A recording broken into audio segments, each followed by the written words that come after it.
The Time Machine by H.G. Wells. The time traveler, for so it will be convenient to speak of him, was expounding a recondite matter to us.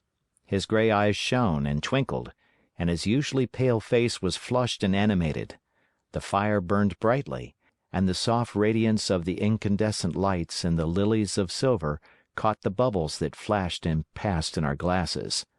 Our chairs, being his patents, embraced and caressed us rather than submitted to be sat upon, and there was that luxurious after-dinner atmosphere when thought roams gracefully free of the trammels of precision. And he put it to us in this way, marking the points with a lean forefinger, as we sat and lazily admired his earnestness over this new paradox, as we thought it, and his fecundity. You must follow me carefully. I shall have to controvert one or two ideas that are almost universally accepted. The geometry, for instance, they taught you at school is founded on a misconception. "Is not that rather a large thing to expect us to begin upon?" said Filby, an argumentative person with red hair. "I do not mean to ask you to accept anything without reasonable ground for it. You will soon admit as much as I need from you. You know, of course, that a mathematical line, a line of thickness nil, has no real existence. They taught you that? Neither has a mathematical plane. These things are mere abstractions." "That is all right," said the psychologist. "Nor, having only length, breadth, and thickness, can a cube have a real existence." "There I object," said Filby. "Of course a solid body may exist. All real things—" "So most people think. But wait a moment. Can an instantaneous cube exist?" "Don't follow you," said Filby. "Can a cube that does not last for any time at all have a real existence?" Filby became pensive. "Clearly," the time traveler proceeded, "any real body must have extension in 4 directions. It must have length, breadth, thickness, and duration. But through a natural infirmity of the flesh, which I will explain to you in a moment, we incline to overlook this fact. There are really 4 dimensions, 3 which we call the 3 planes of space, and a 4th, time. There is, however, a tendency to draw an unreal distinction between the former 3 dimensions and the latter, because it happens that our consciousness moves intermittently in one direction along the latter from the beginning to the end of our lives." "That," said a very young man, making spasmodic efforts to relight his cigar over the lamp, "that, very clear indeed." "Now, it is very remarkable that this is so extensively overlooked," continued the time traveler, with a slight accession of cheerfulness. "Really, this is what is meant by the 4th dimension, though some people who talk about the 4th dimension do not know they mean it. It is only another way of looking at time. There is no difference between time and any of the 3 dimensions of space, except that our consciousness moves along it. But some foolish people have got hold of the wrong side of that idea. You have all heard what they have to say about this 4th dimension." "I have not," said the provincial mayor. "It is simply this, that space, as our mathematicians have it, is spoken of as having 3 dimensions, which one may call length, breadth, and thickness, and is always definable by reference to 3 planes, each at right angles to the others. But some philosophical people have been asking why 3 dimensions particularly, why not another direction at right angles to the other 3, and have even tried to construct a 4-dimension geometry. Professor Simon Newcomb was expounding this to the New York Mathematical Society only a month or so ago.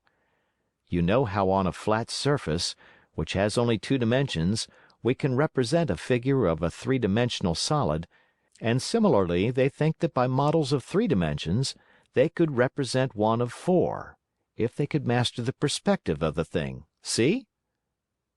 "I think so," murmured the provincial mayor, and, knitting his brows, he lapsed into an introspective state. his lips moving as one who repeats mystic words. "Yes, I think I see it now," he said after some time, brightening in a quite transitory manner. "Well, I do not mind telling you I have been at work upon this geometry of four dimensions for some time. Some of my results are curious. For instance, here is a portrait of a man at 8 years old, another at 15, another at 17, another at 23, and so on. All these are evidently sections, as it were, three-dimensional representations of his four-dimensioned being, which is a fixed and unalterable thing.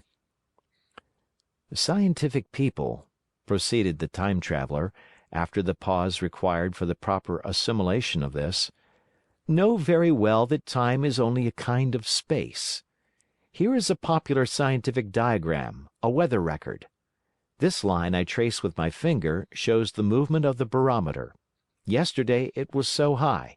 Yesterday night it fell. Then this morning it rose again, and so gently upward to here. Surely the mercury did not trace this line in any of the dimensions of space generally recognized. But certainly it traced such a line, and that line, therefore, we must conclude was along the time dimension."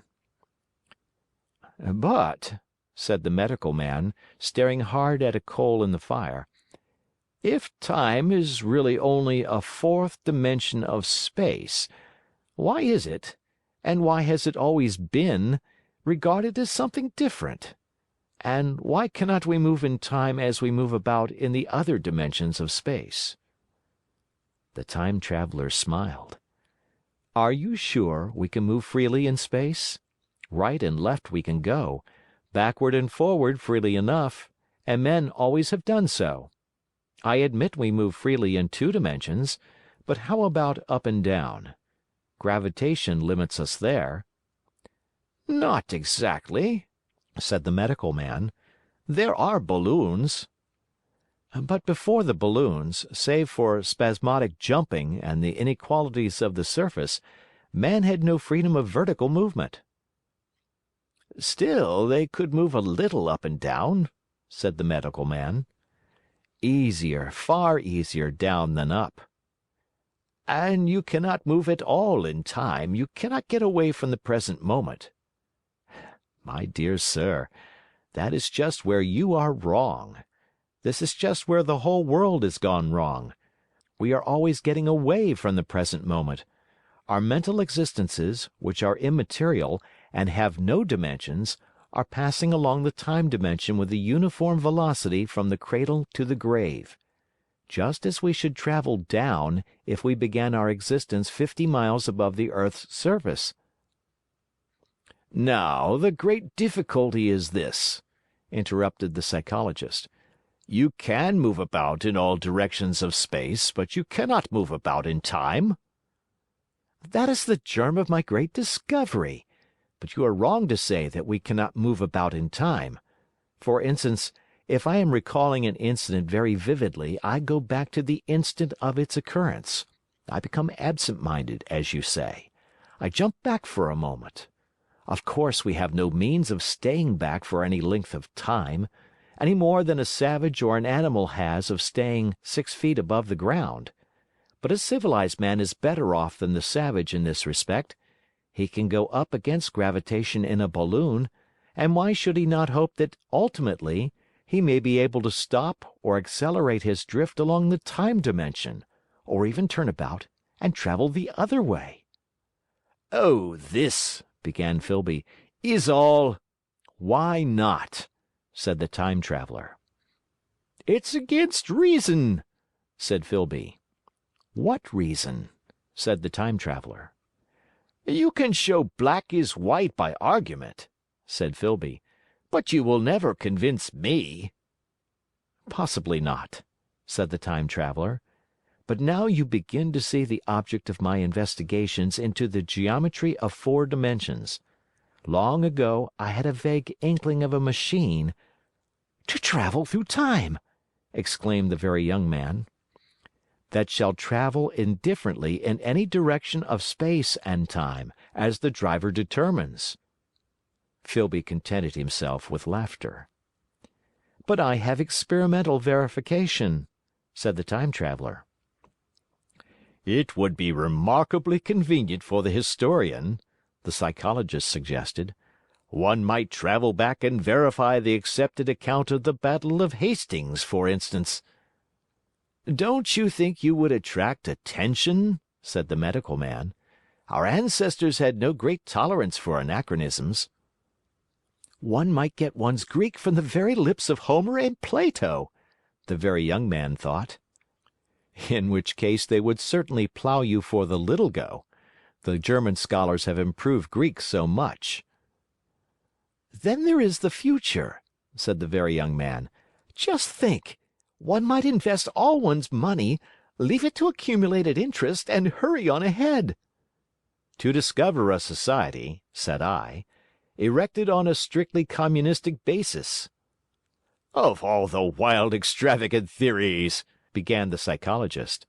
"Yes, so it seemed to me, and so I never talked of it until—" "Experimental verification!" cried I. "You are going to verify that?" "The experiment!" cried Filby, who was getting brain weary. "Let's see your experiment anyhow," said the Psychologist, "though it's all humbug, you know." The Time Traveler smiled around at us. Then, still smiling faintly, and with his hands deep in his trousers pockets, he walked slowly out of the room, and we heard his slippers shuffling down the long passage to his laboratory. The Psychologist looked at us. "I wonder what he's got." "Some sleight of hand trick or other?" said the Medical Man, and Filby tried to tell us about a conjurer he had seen at Burslem, but before he had finished his preface the Time Traveler came back, and Filby's anecdote collapsed. The thing the Time Traveler held in his hand was a glittering metallic framework, scarcely larger than a small clock, and very delicately made. There was ivory in it, and some transparent crystalline substance. And now I must be explicit, for this that follows, unless his explanation is to be accepted, is an absolutely unaccountable thing. He took one of the small octagonal tables that were scattered about the room and set it in front of the fire, with two legs on the hearthrug. On this table he placed the mechanism. Then he drew up a chair and sat down. The only other object on the table was a small shaded lamp, the bright light of which fell upon the model. There were also perhaps a dozen candles about, two in brass candlesticks upon the mantel and several in sconces, so that the room was brilliantly illuminated. I sat in a low armchair nearest the fire, and I drew this forward so as to be almost between the Time Traveler and the fireplace. Filby sat behind him, looking over his shoulder. The Medical Man and the Provincial Mayor watched him in profile from the right, the Psychologist from the left. The Very Young Man stood behind the Psychologist. We were all on the alert. It appears incredible to me that any kind of trick, however subtly conceived and however adroitly done, could have been played upon us under these conditions. The Time Traveler looked at us, and then at the mechanism. "Well?" said the Psychologist. "This little affair," said the Time Traveler, resting his elbows upon the table and pressing his hands together above the apparatus, "is only a model. It is my plan for a machine to travel through time. You will notice that it looks singularly askew and that there is an odd twinkling appearance about this bar, as though it was in some way unreal." He pointed to the part with his finger. "Also, here is one little white lever, and here is another." The Medical Man got up out of his chair and peered into the thing. "It's beautifully made," he said. "It took 2 years to make," retorted the Time Traveler. Then, when we had all imitated the action of the Medical Man, he said, "Now I want you clearly to understand that this lever, being pressed over, sends the machine gliding into the future, and this other reverses the motion. This saddle represents the seat of a time traveler. Presently I am going to press the lever, and off the machine will go. It will vanish, pass into future time, and disappear. Have a good look at the thing. Look at the table, too, and satisfy yourselves there is no trickery. I don't want to waste this model, and then be told I'm a quack." There was a minute's pause, perhaps. The psychologist seemed about to speak to me, but changed his mind. Then the time traveler put forth his finger towards the lever. "No," he said suddenly, "lend me your hand." And turning to the psychologist, he took that individual's hand in his own and told him to put out his forefinger, so that it was the psychologist himself who sent forth the model time machine on its interminable voyage. We all saw the lever turn. I am absolutely certain there was no trickery. There was a breath of wind, and the lamp flame jumped. One of the candles on the mantel was blown out, and the little machine suddenly swung round, became indistinct, was seen as a ghost for a second perhaps, as an eddy of faintly glittering brass and ivory, and it was gone, vanished. Save for the lamp, the table was bare. Everyone was silent for a minute. Then Filby said he was damned.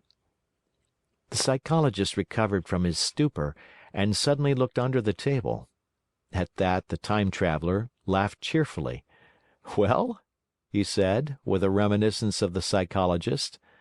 Then, getting up, he went to the tobacco jar on the mantel and with his back to us began to fill his pipe. We stared at each other. "Look here," said the medical man, "are you in earnest about this?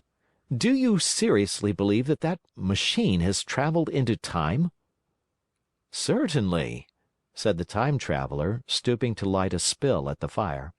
Then he turned, lighting his pipe, to look at the psychologist's face. The psychologist, to show that he was not unhinged, helped himself to a cigar and tried to light it uncut. "What is more, I have a big machine nearly finished in there," he indicated the laboratory, "and when that is put together I mean to have a journey on my own account." "You mean to say that that machine has traveled into the future?" said Filby. "Into the future or the past, I don't for certain know which." After an interval, the psychologist had an inspiration. "It must have gone into the past if it has gone anywhere," he said. "Why?" said the time traveler. "Because I presume that it has not moved in space, and if it has traveled into the future, it would still be here all this time, since it must have traveled through this time." "But," I said, "if it traveled into the past, it would have been visible when we first came into this room, and last Thursday when we were here, and the Thursday before that, and so forth." "Serious objections," remarked the provincial mayor, with an air of impartiality, turning towards the time traveler. "Not a bit," said the time traveler, and to the psychologist, "You think. You can explain that. It's presentation below the threshold, you know, diluted presentation."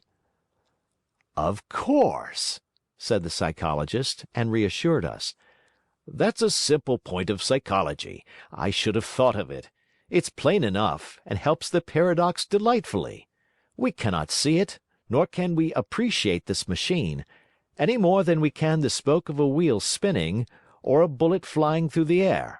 If it is traveling through time 50 times or 100 times faster than we are, if it gets through a minute while we get through a second, the impression it creates will of course be only 1/50th or 1/100th of what it would make if it were not traveling in time. That's plain enough." He passed his hand through the space in which the machine had been. "You see?" he said, laughing. We sat and stared at the vacant table for a minute or so. Then the time traveler asked us what we thought of it all. "It seems plausible enough tonight," said the medical man. "But wait until tomorrow. Wait for the common sense of the morning." "Would you like to see the time machine itself?" asked the time traveler. And therewith, taking the lamp in his hand, he led the way down the long, draughty corridor to his laboratory. I remember vividly the flickering light, his queer broad head in silhouette, the dance of the shadows, how we all followed him, puzzled but incredulous, and how there in the laboratory we beheld a larger edition of the little mechanism which we had seen vanish from before our eyes. Parts were of nickel, parts of ivory, parts had certainly been filed or sawn out of rock crystal. The thing was generally complete, but the twisted crystalline bars lay unfinished upon the bench beside some sheets of drawings, and I took one up for a better look at it. Quartz it seemed to be. "Look here," said the medical man. "Are you perfectly serious? Or is this a trick, like that ghost you showed us last Christmas?" "Upon that machine," said the Time Traveller, holding the lamp aloft, "I intend to explore time. Is that plain? I was never more serious in my life." None of us knew quite how to take it. I caught Filby's eye over the shoulder of the medical man, and he winked at me solemnly. I think that at that time none of us quite believed in the Time Machine. The fact is, the Time Traveller was one of those men who are too clever to be believed. You never felt that you saw all round him. You always suspected some subtle reserve, some ingenuity and ambush, behind his lucid frankness. Had Filby shown the model and explained the matter in the Time Traveller's words, we should have shown him far less skepticism, for we should have perceived his motives. A pork butcher could understand Filby.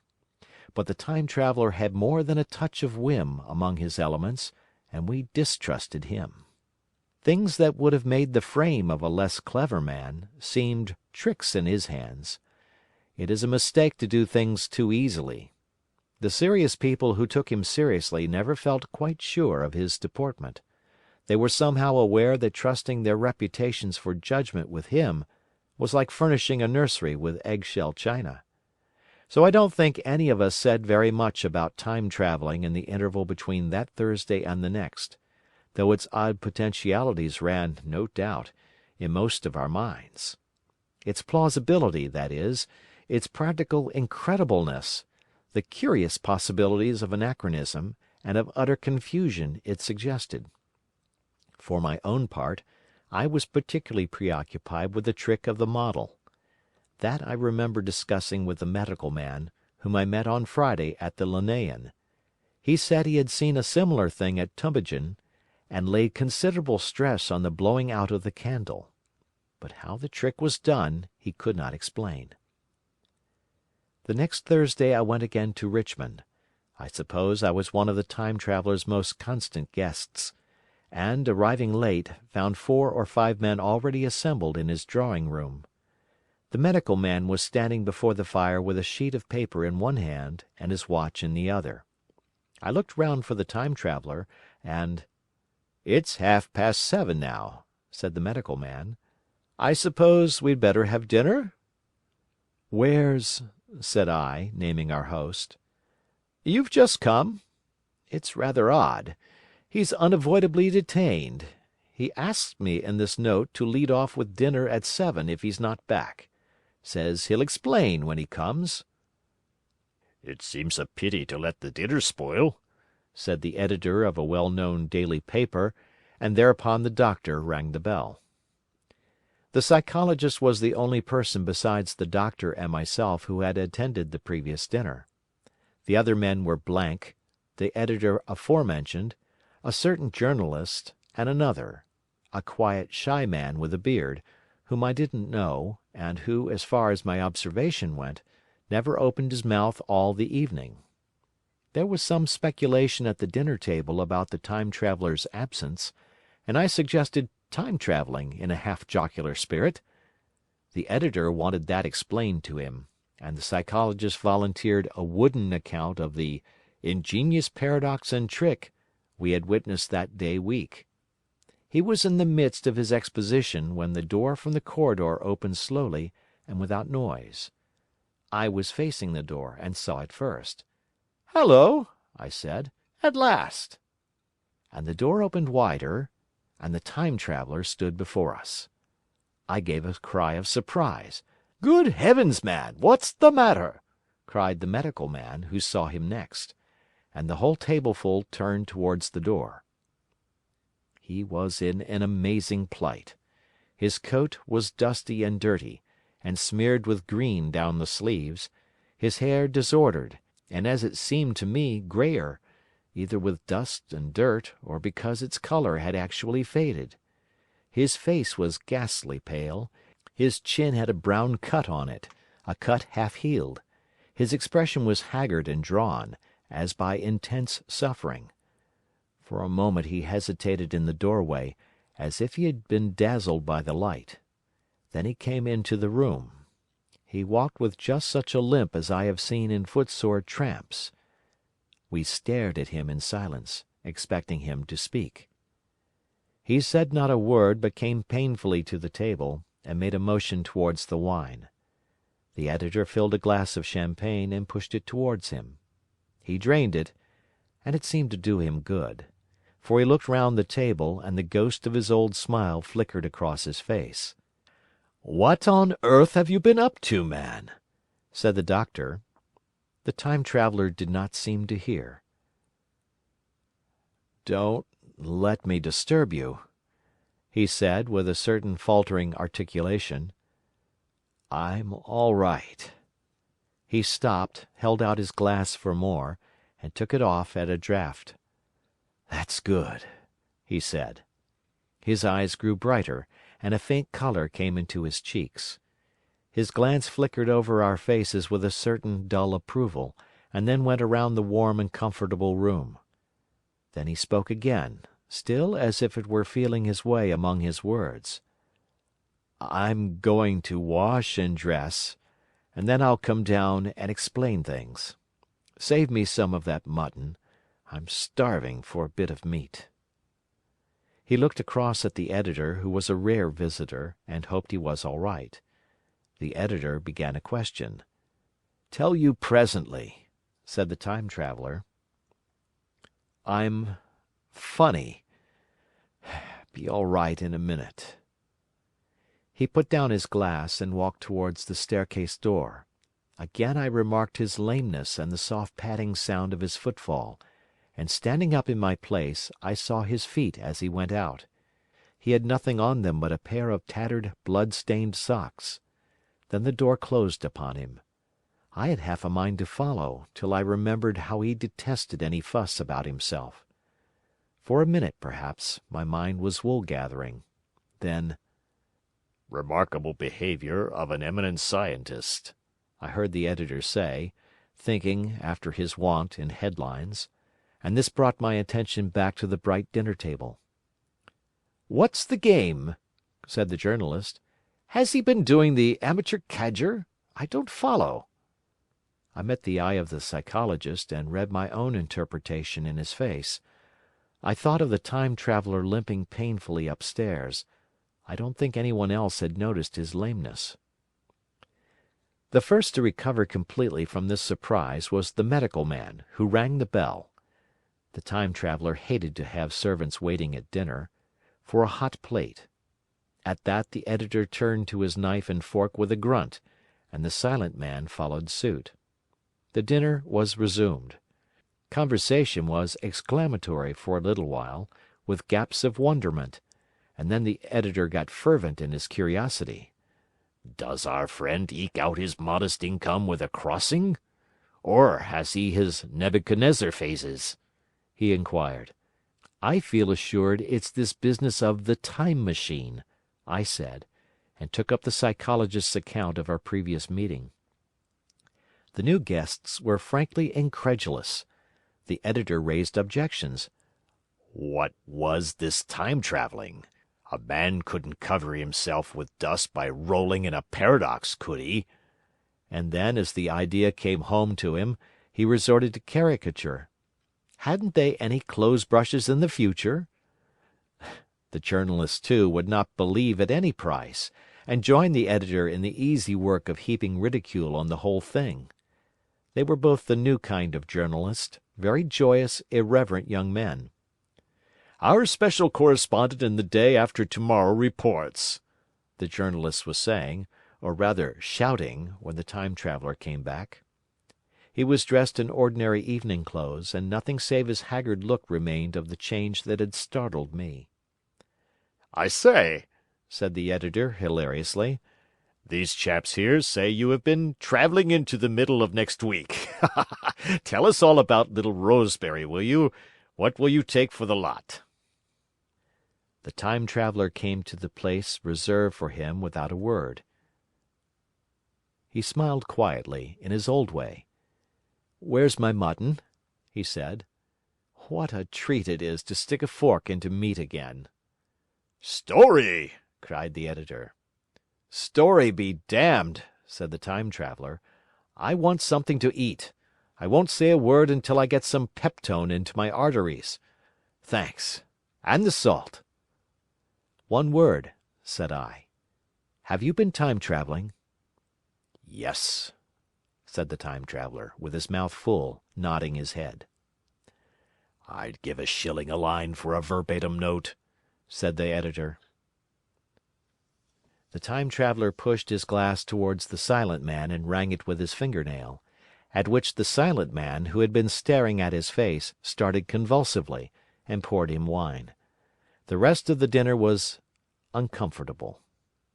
For my own part, sudden questions kept on rising to my lips, and I dare say it was the same with the others. The journalist tried to relieve the tension by telling anecdotes of Hetty Potter. The Time Traveller devoted his attention to his dinner, and displayed the appetite of a tramp. The medical man smoked a cigarette, and watched the Time Traveller through his eyelashes. The Silent Man seemed even more clumsy than usual, and drank champagne with regularity and determination out of sheer nervousness. At last the Time Traveller pushed his plate away and looked round us. "I suppose I must apologize," he said. "I was simply starving. I've had a most amazing time." He reached out his hand for a cigar, and cut the end. "But come into the smoking room. It's too long a story to tell over greasy plates." And ringing the bell in passing, he led the way into the adjoining room. "You have told Blank and Dash and Chose about the machine?" he said to me, leaning back in his easy-chair and naming the three new guests. "But the thing's a mere paradox," said the editor. "I can't argue tonight. I don't mind telling you the story, but I can't argue. I will," he went on, "tell you the story of what has happened to me, if you like, but you must refrain from interruptions. I want to tell it. Badly. Most of it will sound like lying. So be it. It's true, every word of it, all the same. I was in my laboratory at 4 o'clock, and since then I've lived 8 days. Such days as no human being ever lived before. I'm nearly worn out, but I shan't sleep till I've told this thing over to you. Then I shall go to bed. But no interruptions. Is it agreed?" "Agreed," said the editor, and the rest of us echoed, "Agreed." And with that the Time Traveller began his story as I have set it forth. He sat back in his chair at first, and spoke like a weary man. Afterwards he got more animated. In writing it down I feel with only too much keenness the inadequacy of pen and ink, and above all my own inadequacy, to express its quality. You read, I will suppose, attentively enough, but you cannot see the speaker's white, sincere face in the bright circle of the little lamp, nor hear the intonation of his voice. You cannot know how his expression followed the turns of his story. Most of us hearers were in shadow, for the candles in the smoking room had not been lighted, and only the face of the journalist and the legs of the Silent Man from the knees downward were illuminated. At first we glanced now and again at each other. After a while we ceased to do that, and looked only at the Time Traveller's face. I told some of you last Thursday of the principles of the Time Machine, and showed you the actual thing itself, incomplete in the workshop. There it is now, a little travel-worn truly, and one of the ivory bars is cracked and a brass rail bent, but the rest of it's sound enough. I expected to finish it on Friday, but on Friday, when the putting together was nearly done, I found that one of the nickel bars was exactly 1 inch too short, and this I had to get remade, so that the thing was not complete until this morning. It was at 10 o'clock today that the first of all time machines began its career. I gave it a last tap, tried all the screws again, put one more drop of oil on the quartz rod, and sat myself in the saddle. I suppose a suicide who holds a pistol to his skull feels much the same wonder at what will come next as I felt then. I took the starting lever in one hand and the stopping one in the other, pressed the first, and almost immediately the second. I seemed to reel. I felt a nightmare sensation of falling, and looking round, I saw the laboratory exactly as before. Had anything happened? For a moment I suspected that my intellect had tricked me. Then I noted the clock. A moment before, as it seemed, it had stood at a minute or so past 10. Now it was nearly half-past 3. I drew a breath, set my teeth, gripped the starting lever with both hands, and went off with a thud. The laboratory got hazy and went dark. Mrs. Watchett came in and walked, apparently without seeing me, towards the garden door. I suppose it took her a minute or so to traverse the place, but to me she seemed to shoot across the room like a rocket. I pressed the lever over to its extreme position. The night came like the turning out of a lamp, and in another moment came tomorrow. The laboratory grew faint and hazy, then fainter and ever fainter. Tomorrow night came black, then day again, night again, day again, faster and faster still.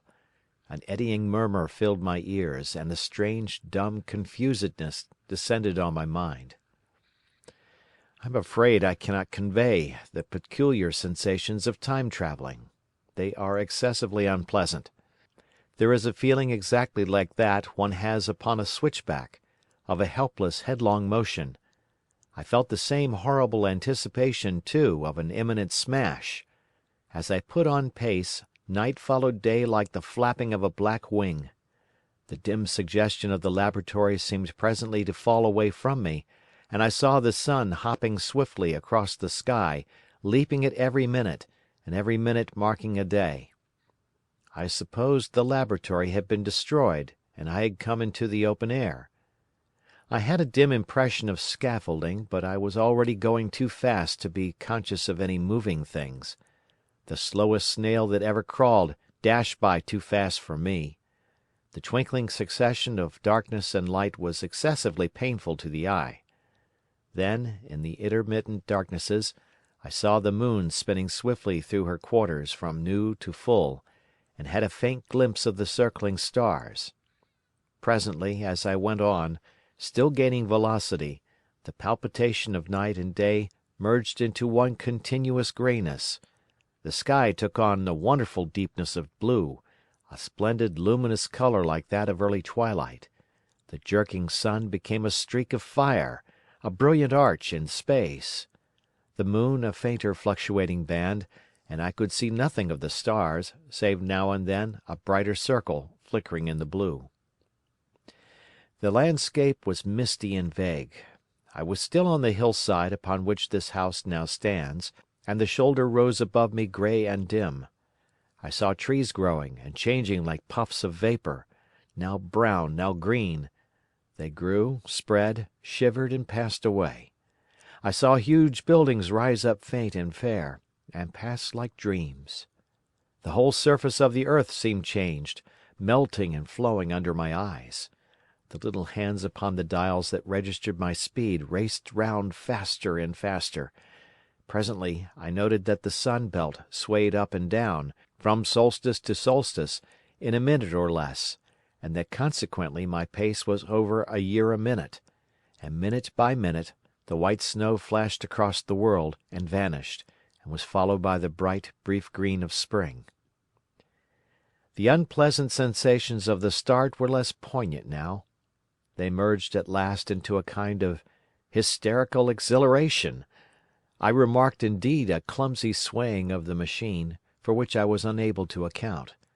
but my mind was too confused to attend to it, so with a kind of madness growing upon me, I flung myself into futurity.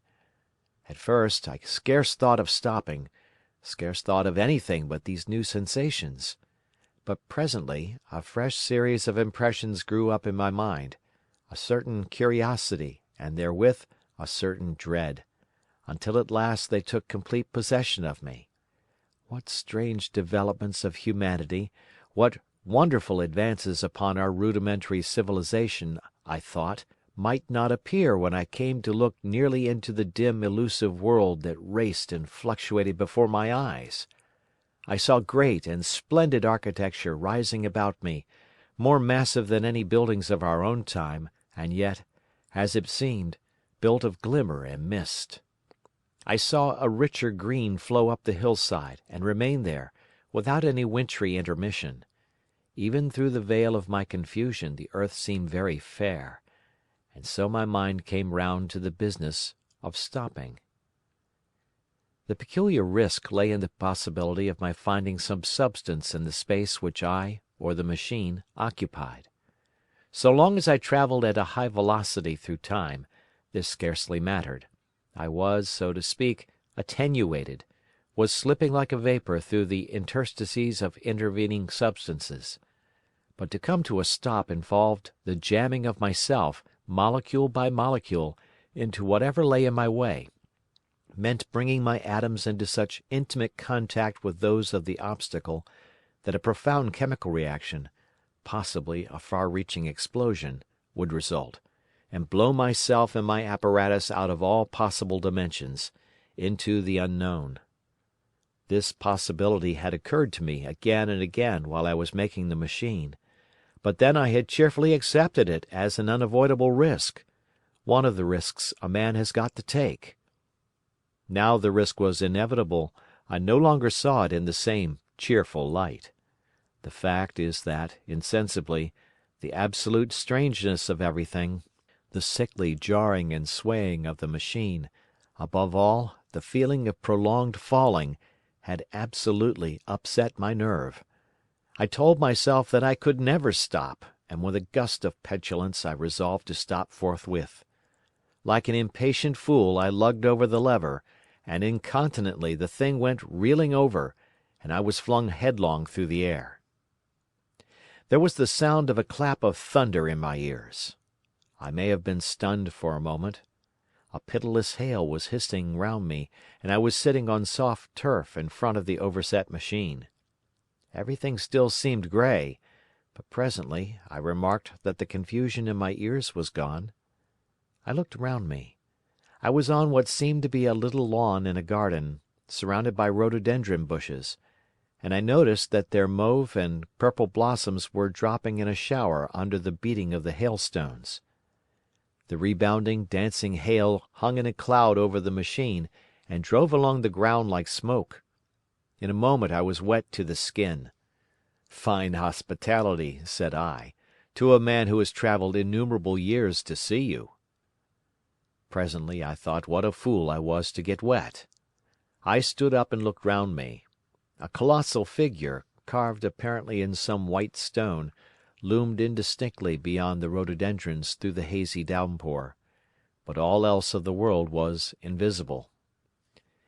My sensations would be hard to describe. As the columns of hail grew thinner, I saw the white figure more distinctly. It was very large, for a silver birch tree touched its shoulder. It was of white marble, in shape something like a winged sphinx, but the wings, instead of being carried vertically at the sides, were spread so that it seemed to hover. The pedestal, it appeared to me, was of bronze, and was thick with verdigris. It chanced that the face was towards me. The sightless eyes seemed to watch me. There was the faint shadow of a smile on the lips.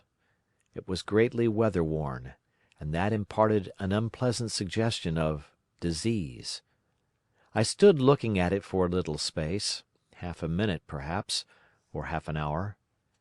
It seemed to advance and to recede as the hail drove before it denser or thinner. At last I tore my eyes from it for a moment, and saw that the hail curtain had worn threadbare, and that the sky was lightening with the promise of the sun. I looked up again at the crouching white shape, and the full temerity of my voyage came suddenly upon me. What might appear when that hazy curtain was altogether withdrawn? What might not have happened to men? What if cruelty had grown into a common passion? What if in this interval the race had lost its manliness and had developed into something inhuman, unsympathetic, and overwhelmingly powerful? I might seem some old-world savage animal, only the more dreadful and disgusting for our common likeness, a foul creature to be incontinently slain. Already I saw other vast shapes, huge buildings with intricate parapets and tall columns, with the wooded hillside dimly creeping in upon me through the lessening storm. I was seized with a panic fear. I turned frantically to the Time Machine, and strove hard to readjust it. As I did so, the shafts of the sun smote through the thunderstorm. The grey downpour was swept aside and vanished like the trailing garments of a ghost. Above me, in the intense blue of the summer sky, some faint brown shreds of cloud whirled into nothingness. The great buildings about me stood out clear and distinct, shining with the wet of the thunderstorm, and picked out in white by the unmelted hailstones piled along their courses. I felt naked in a strange world. I felt as perhaps a bird may feel in the clear air, knowing the hawk wings above and will swoop. My fear grew to frenzy. I took a breathing space, set my teeth, and again grappled fiercely, wrist and knee, with the machine. It gave under my desperate onset, and turned over. It struck my chin violently. One hand on the saddle, the other on the lever, I stood panting heavily in attitude to mount again. But with this recovery of a prompt retreat, my courage recovered. I looked more curiously and less fearfully at this world of the remote future. In a circular opening, high up in the wall of the nearer house, I saw a group of figures clad in rich soft robes. They had seen me, and their faces were directed towards me. Then I heard voices approaching me. Coming through the bushes by the white sphinx were the heads and shoulders of men running. One of these emerged in a pathway leading straight to the little lawn upon which I stood with my machine. He was a slight creature, perhaps 4 feet high, clad in a purple tunic, girdled at the waist with a leather belt. Sandals or buskins, I could not clearly distinguish which, were on his feet. His legs were bare to the knees, and his head was bare. Noticing that, I noticed for the first time how warm the air was. He struck me as being a very beautiful and graceful creature, but indescribably frail. His flushed face reminded me of the more beautiful kind of consumptive, that hectic beauty of which we used to hear so much. At the sight of him, I suddenly regained confidence. I took my hands from the machine. In another moment we were standing face to face, I and this fragile thing out of futurity. He came straight up to me and laughed into my eyes. The absence from his bearing of any sign of fear struck me at once. Then he turned to the 2 others who were following him and spoke to them in a strange and very sweet and liquid tongue. There were others coming, and presently a little group of perhaps 8 or 10 of these exquisite creatures were about me. One of them addressed me. It came into my head, oddly enough, that my voice was too harsh and deep for them, so I shook my head, and pointing to my ears, shook it again. He came a step forward, hesitated, and then touched my hand. Then I felt other soft little tentacles upon my back and shoulders. They wanted to make sure I was real. There was nothing in this at all alarming. Indeed, there was something in these pretty little people that inspired confidence, a graceful gentleness, a certain childlike ease. And besides, they looked so frail that I could fancy myself flinging the whole dozen of them about like ninepins. But I made a sudden motion to warn them when I saw their little pink hands feeling at the Time Machine. Happily then, when it was not too late, I thought of a danger I had hitherto forgotten, and reaching over the bars of the machine, I unscrewed the little levers that would set it in motion, and put these in my pocket. Then I turned again to see what I could do in the way of communication. And then, looking more nearly into their features, I saw some further peculiarities in their Dresden china type of prettiness. Their hair, which was uniformly curly, came to a sharp end at the neck and cheek. There was not the faintest suggestion of it on the face, and their ears were singularly minute. The mouths were small, with bright red, rather thin lips, and the little chins ran to a point. The eyes were large and mild, and, this may seem egotism on my part, I fancied even that there was a certain lack of the interest I might have expected in them. As they made no effort to communicate with me, but simply stood round me, smiling and speaking in soft cooing notes to each other, I began the conversation. I pointed to the Time Machine and to myself. Then, hesitating for a moment how to express time, I pointed to the sun. At once a quaintly pretty little figure in checkered purple and white followed my gesture, and then astonished me by imitating the sound of thunder. For a moment I was staggered, though the import of his gesture was plain enough. The question had come into my mind abruptly. Were these creatures fools? You may hardly understand how it took me. You see, I had always anticipated that the people of the year 802,000 odd would be incredibly in front of us in knowledge, art, everything. Then one of them suddenly asked me a question that showed him to be on the intellectual level of one of our 5-year-old children.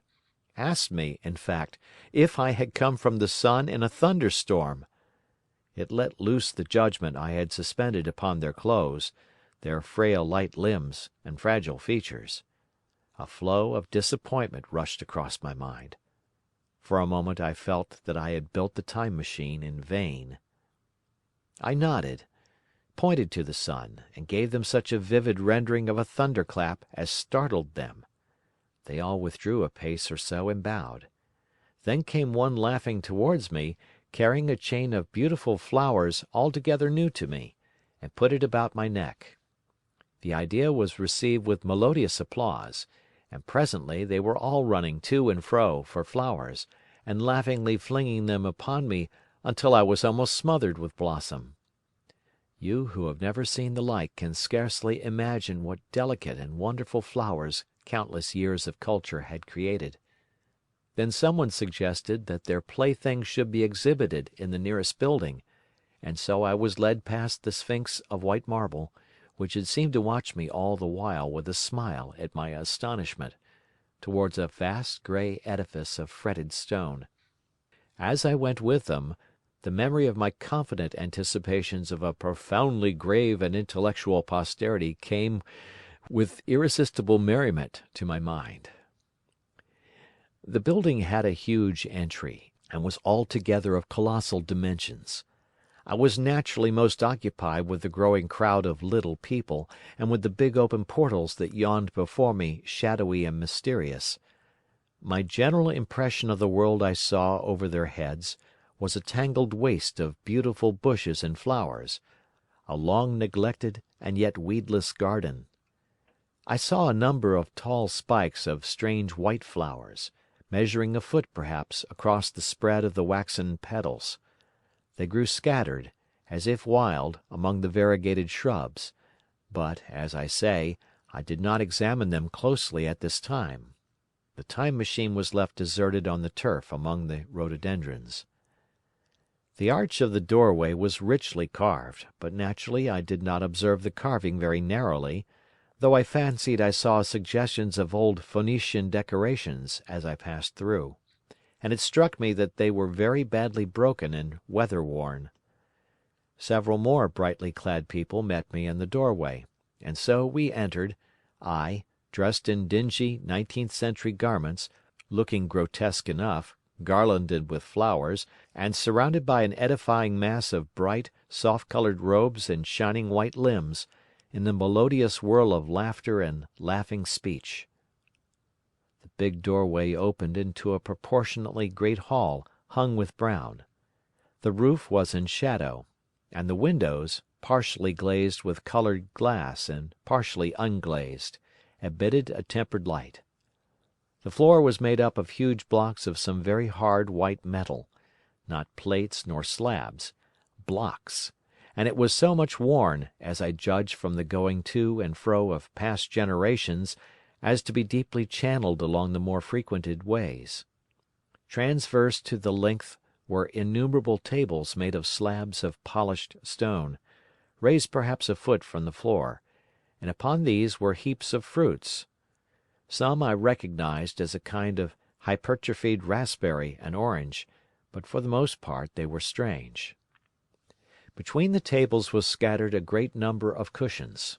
Upon these my conductors seated themselves, signing for me to do likewise. With a pretty absence of ceremony, they began to eat the fruit with their hands, flinging peel and stalks, and so forth, into the round openings in the sides of the tables. I was not loath to follow their example, for I felt thirsty and hungry. As I did so, I surveyed the hall at my leisure. And perhaps the thing that struck me most was its dilapidated look. The stained glass windows, which displayed only a geometrical pattern, were broken in many places, and the curtains that hung across the lower end were thick with dust. And it caught my eye that the corner of the marble table near me was fractured. Nevertheless, the general effect was extremely rich and picturesque.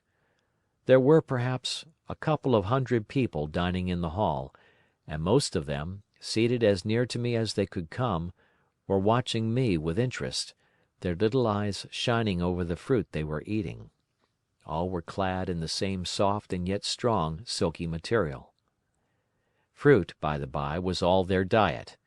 These people of the remote future were strict vegetarians, and while I was with them, in spite of some carnal cravings, I had to be frugivorous also. Indeed, I found afterwards that horses, cattle, sheep, dogs, had followed the ichthyosaurus into extinction. But the fruits were very delightful. One, in particular, that seemed to be in season all the time I was there, a floury thing in a three-sided husk, was especially good, and I made it my staple. At first I was puzzled by all these strange fruits, and by the strange flowers I saw, but later I began to perceive their import. However, I am telling you of my fruit dinner in the distant future now. So soon as my appetite was a little checked, I determined to make a resolute attempt to learn the speech of these new men of mine. Clearly that was the next thing to do. The fruit seemed a convenient thing to begin upon, and holding one of these up, I began a series of interrogative sounds and gestures. I had some considerable difficulty in conveying my meaning. At first my efforts met with a stare of surprise or inextinguishable laughter, but presently a fair-haired little creature seemed to grasp my intention and repeated a name. They had to chatter and explain the business at great length to each other, and my first attempts to make the exquisite little sounds of their language caused an immense amount of amusement. However, I felt like a schoolmaster amidst children, and persisted, and presently I had a score of noun substantives at least at my command, and then I got to demonstrative pronouns, and even the verb to eat. But it was slow work, and the little people soon tired and wanted to get away from my interrogations, so I determined, rather of necessity, to let them give their lessons in little doses when they felt inclined. And very little doses I found they were, before long, for I never met people more indolent or more easily fatigued. A queer thing I soon discovered about my little hosts, and that was their lack of interest. They would come to me with eager cries of astonishment, like children, but like children they would soon stop examining me and wander away after some other toy. The dinner and my conversational beginnings ended, I noted for the first time that almost all those who had surrounded me at first were gone. It is odd, too, how speedily I came to disregard these little people. I went out through the portal into the sunlit world again as soon as my hunger was satisfied. I was continually meeting more of these men of the future, who would follow me a little distance, chatter and laugh about me, and, having smiled and gesticulated in a friendly way, leave me again to my own devices. The calm of evening was upon the world as I emerged from the great hall, and the scene was lit by the warm glow of the setting sun. At first things were very confusing. Everything was so entirely different from the world I had known, even the flowers. The big building I had left was situated on the slope of a broad river valley, but the Thames had shifted perhaps a mile from its present position. I resolved to mount to the summit of a crest, perhaps a mile and a half away, from which I could get a wider view of this our planet in the year 802,701 A.D. For that, I should explain, was the date the little dials of my machine recorded.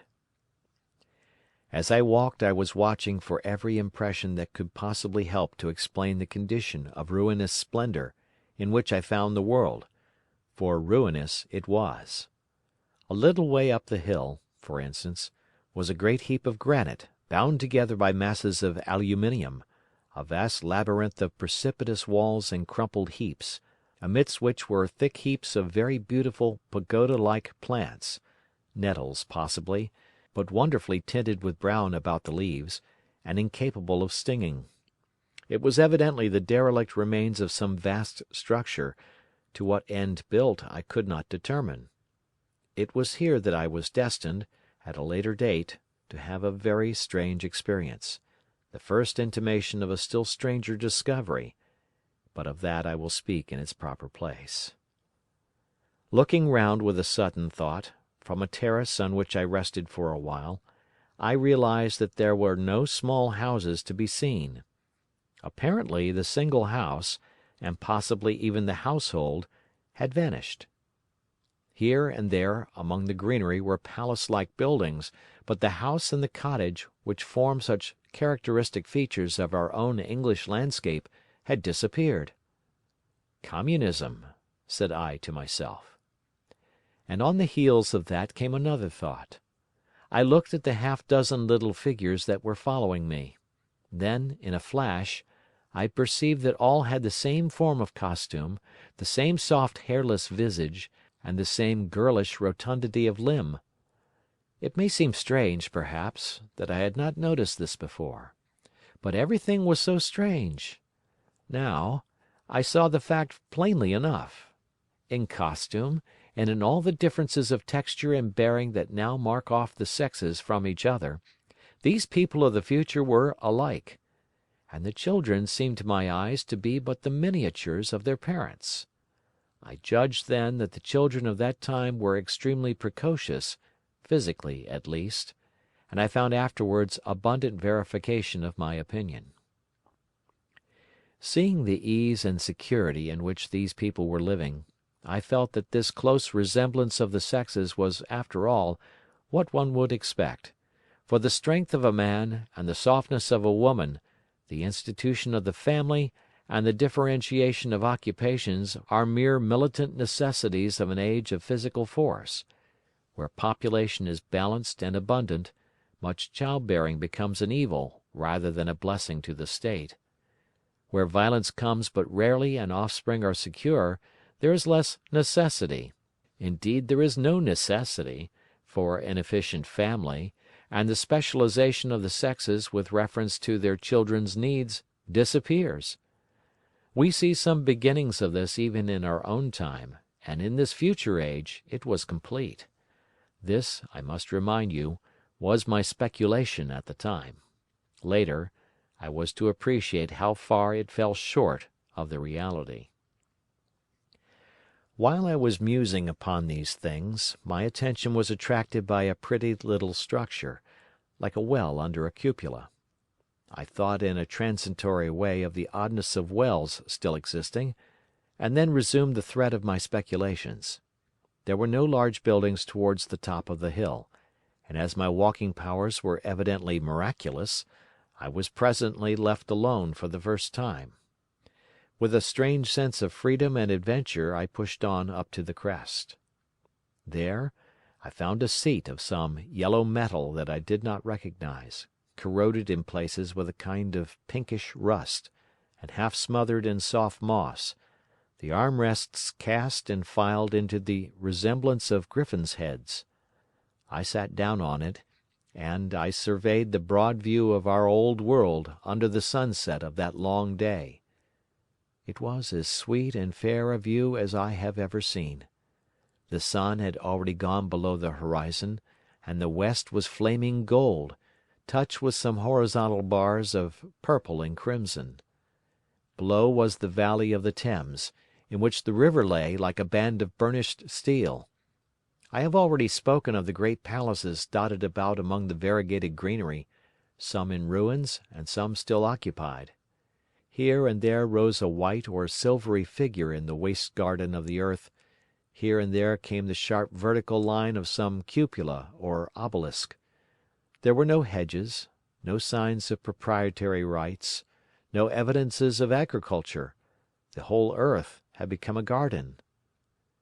So watching, I began to put my interpretation upon the things I had seen, and as it shaped itself to me that evening, my interpretation was something in this way.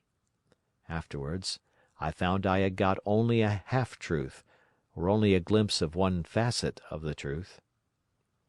It seemed to me that I had happened upon humanity upon the wane. The ruddy sunset set me thinking of the sunset of mankind. For the first time I began to realize an odd consequence of the social effort in which we are at present engaged. And yet, come to think, it is a logical consequence enough. Strength is the outcome of need. Security sets a premium on feebleness. The work of ameliorating the conditions of life, the true civilizing process that makes life more and more secure, had gone steadily on to a climax. One triumph of a united humanity over nature had followed another. Things that are now mere dreams had become projects deliberately put in hand and carried forward, and the harvest was what I saw. After all, the sanitation and the agriculture of today are still in the rudimentary stage. The science of our time has attacked but a little department of the field of human disease, but even so, it spreads its operations very steadily and persistently. Our agriculture and horticulture destroy a weed just here and there, and cultivate perhaps a score or so of wholesome plants, leaving the greater number to fight out a balance as they can. We improve our favorite plants and animals, and how few they are, gradually by selective breeding. Now a new and better peach, now a seedless grape, now a sweeter and larger flower, now a more convenient breed of cattle. We improve them gradually, because our ideals are vague and tentative, and our knowledge is very limited, because nature, too, is shy and slow in our clumsy hands. Some day all of this will be better organized, and still better. That is the drift of the current in spite of the eddies. The whole world will be intelligent, educated, and cooperating. Things will move faster and faster towards the subjugation of nature. In the end, wisely and carefully we shall readjust the balance of animal and vegetable life to suit our human needs. This adjustment, I say, must have been done, and done well. Done indeed for all time, in the space of time across which my machine had leaped. The air was free from gnats, the earth from weeds or fungi. Everywhere were fruits and sweet and delightful flowers. Brilliant butterflies flew hither and thither. The ideal of preventive medicine was attained. Diseases had been stamped out. I saw no evidence of any contagious diseases during all my stay, and I shall have to tell you later that even the processes of putrefaction and decay had been profoundly affected by these changes. Social triumphs, too, had been effected. I saw mankind housed in splendid shelters, gloriously clothed, and as yet I had found them engaged in no toil. There were no signs of struggle, neither social nor economical struggle. The shop, the advertisement, traffic, all that commerce which constitutes the body of our world, was gone. It was natural on that golden evening that I should jump at the idea of a social paradise. The difficulty of increasing population had been met, I guessed, and population had ceased to increase. But with this change in condition comes inevitably adaptations to the change. What, unless biological science is a mass of errors, is the cause of human intelligence and vigor? Hardship and freedom, conditions under which the active, strong, and subtle survive and the weaker go to the wall, conditions that put a premium upon the loyal alliance of capable men, upon self-restraint, patience, and decision, and the institution of the family, and the emotions that arise therein, the fierce jealousy, the tenderness for offspring, parental self-devotion, all found their justification and support in the imminent dangers of the young. Now, where are these imminent dangers? There is a sentiment arising, and it will grow, against connubial jealousy, against fierce maternity, against passion of all sorts. Unnecessary things now, and things that make us uncomfortable, savage survivals, discords in a refined and pleasant life. I thought of the physical slightness of the people, their lack of intelligence, and those big abundant ruins, and it strengthened my belief in a perfect conquest of nature. For after the battle comes quiet. Humanity had been strong, energetic, and intelligent, and had used all its abundant vitality to alter the conditions under which it lived, and now came the reaction of the altered conditions. Under the new conditions of perfect comfort and security, that restless energy, that with us is strength, would become weakness. Even in our own time, certain tendencies and desires, once necessary to survival, are a constant source of failure. Physical courage and the love of battle, for instance, are no great help, may even be hindrances, to a civilized man. And in a state of physical balance and security, power, intellectual as well as physical, would be out of place. For countless years I judged there had been no danger of war or solitary violence, no danger from wild beasts, no wasting disease to require strength of constitution, no need of toil. For such a life, what we should call the weak are as well equipped as the strong, are indeed no longer weak. Better equipped indeed they are, for the strong would be fretted by an energy for which there was no outlet. No doubt the exquisite beauty of the buildings I saw was the outcome of the last surgings of the now purposeless energy of mankind, before it settled down into perfect harmony with the conditions under which it lived. The flourish of that triumph which began the last great peace. This has ever been the fate of energy and security. It takes to art and to eroticism, and then comes languor and decay. Even this artistic impetus would at last die away, had almost died in the time I saw. To adorn themselves with flowers, to dance, to sing in the sunlight, so much was left of the artistic spirit, and no more. Even that would fade in the end into a contented inactivity. We are kept keen on the grindstone of pain and necessity, and, it seemed to me, that here was that hateful grindstone broken at last. As I stood there in the gathering dark, I thought that in this simple explanation I had mastered the problem of the world, mastered the whole secret of these delicious people. Possibly the checks they had devised for the increase of population had succeeded too well, and their numbers had rather diminished than kept stationary. That would account for the abandoned ruins. Very simple was my explanation, and plausible enough, as most wrong theories are. As I stood there musing over this too perfect triumph of man, the full moon, yellow and gibbous, came up out of an overflow of silver light in the northeast. The bright little figures ceased to move about below, a noiseless owl flitted by, and I shivered with the chill of the night. I determined to descend and find where I could sleep. I looked for the building I knew. Then my eye traveled along to the figure of the white sphinx upon the pedestal of bronze, growing distinct as the light of the rising moon grew brighter. I could see the silver birch against it. There was the tangle of rhododendron bushes, black in the pale light, and there was the little lawn. I looked at the lawn again. A queer doubt chilled my complacency. No, said I stoutly to myself, that was not the lawn.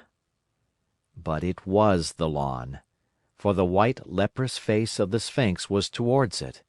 Can you imagine what I felt as this conviction came home to me? But you cannot. The time machine was gone. At once, like a lash across the face, came the possibility of losing my own age, of being left helpless in this strange new world. The bare thought of it was an actual physical sensation. I could feel it grip me at the throat and stop my breathing. In another moment I was in a passion of fear, and running with great leaping strides down the slope. Once I fell headlong and cut my face. I lost no time in stanching the blood, but jumped up and ran on, with a warm trickle down my cheek and chin. All the time I ran I was saying to myself, "They have moved it a little, pushed it under the bushes out of the way." Nevertheless, I ran with all my might. All the time, with a certainty that sometimes comes with excessive dread, I knew that such assurance was folly, knew instinctively that the machine was removed out of my reach. My breath came with pain.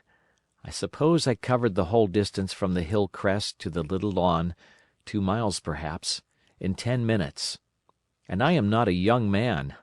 I cursed aloud as I ran, at my confident folly in leaving the machine, wasting good breath thereby. I cried aloud, and none answered. Not a creature seemed to be stirring in that moonlit world. When I reached the lawn my worst fears were realized. Not a trace of the thing was to be seen. I felt faint and cold when I faced the empty space among the black tangle of bushes. I ran round it furiously, as if the thing might be hidden in a corner, and then stopped abruptly, with my hands clutching my hair. Above me towered the sphinx, upon the bronze pedestal, white, shining, leprous, in the light of the rising moon. It seemed to smile in mockery of my dismay. I might have consoled myself by imagining the little people had put the mechanism in some shelter for me, had I not felt assured of their physical and intellectual inadequacy. That is what dismayed me, the sense of some hitherto unsuspected power, through whose intervention my invention had vanished. Yet, for one thing I felt assured, unless some other age had produced its exact duplicate, the machine could not have moved in time. The attachment of the levers—I will show you the method later—prevented anyone from tampering with it in that way when they were removed. It had moved and was hid only in space, but then, where could it be? I think I must have had a kind of frenzy. I remember running violently in and out among the moonlit bushes all round the sphinx, and startling some white animal that, in the dim light, I took for a small deer.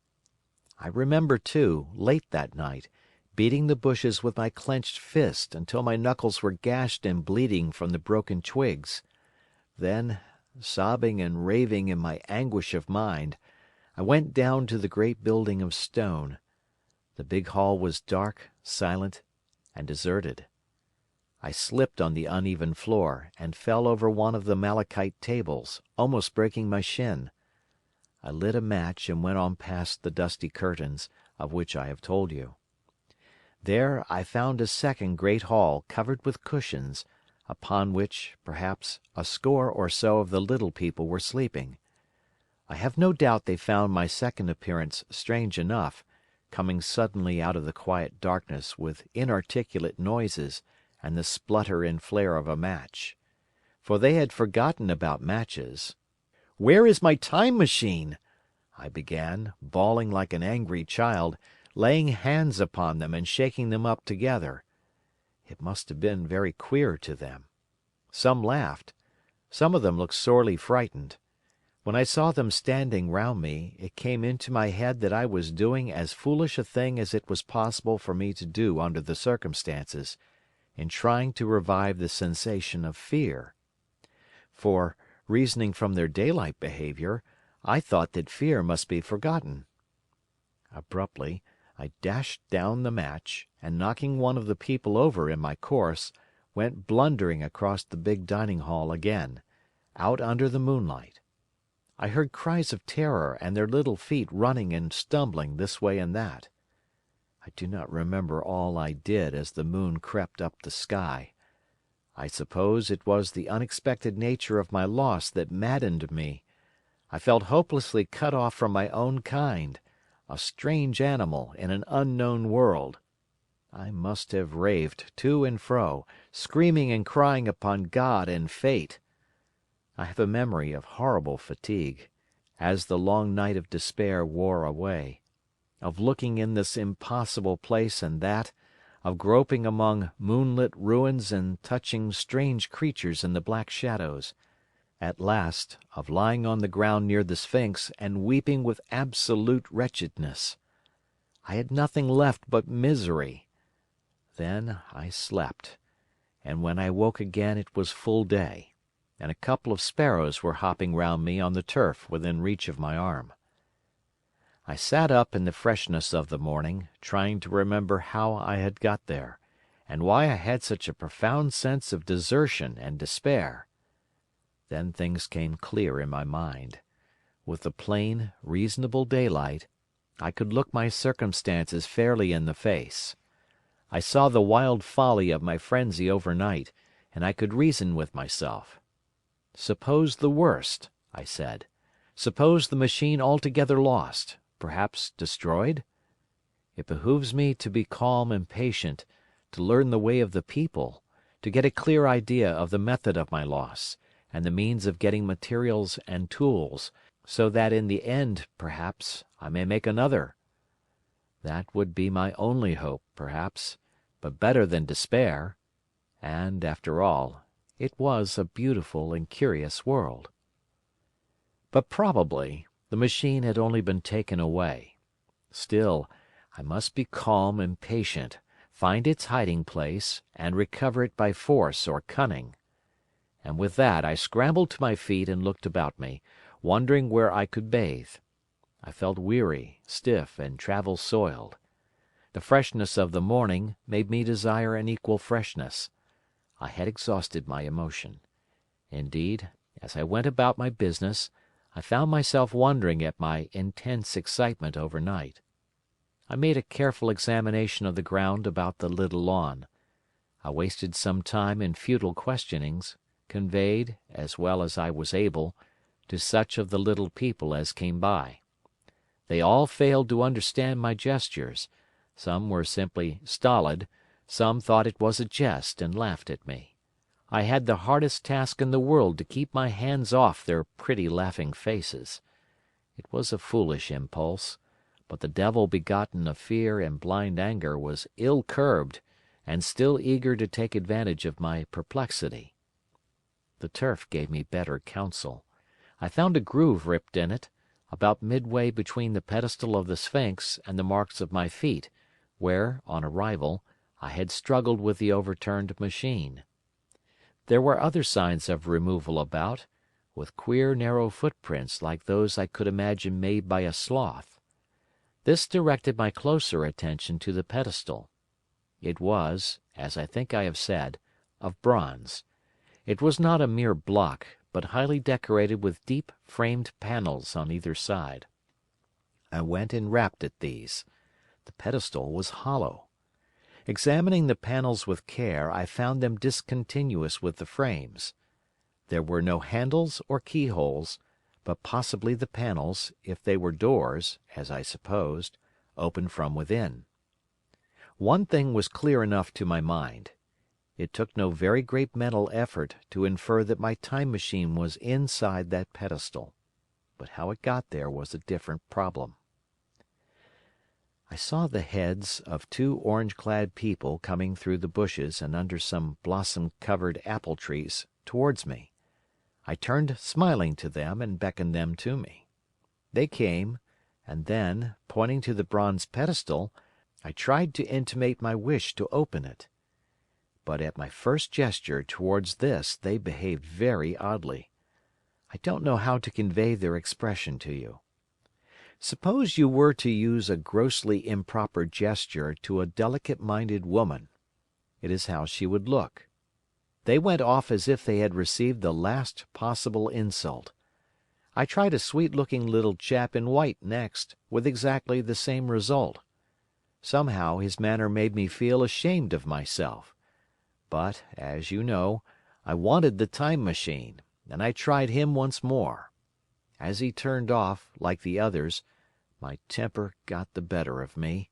In 3 strides I was after him, had him by the loose part of his robe round the neck, and began dragging him towards the Sphinx. Then I saw the horror and repugnance of his face, and all of a sudden I let him go. But I was not beaten yet. I banged with my fist at the bronze panels. I thought I heard something stir inside. To be explicit, I thought I heard a sound like a chuckle, but I must have been mistaken. Then I got a big pebble from the river and came and hammered till I had flattened a coil in the decorations, and the verdigris came off in powdery flakes. The delicate little people must have heard me hammering in gusty outbreaks a mile away on either hand, but nothing came of it. I saw a crowd of them upon the slopes, looking furtively at me.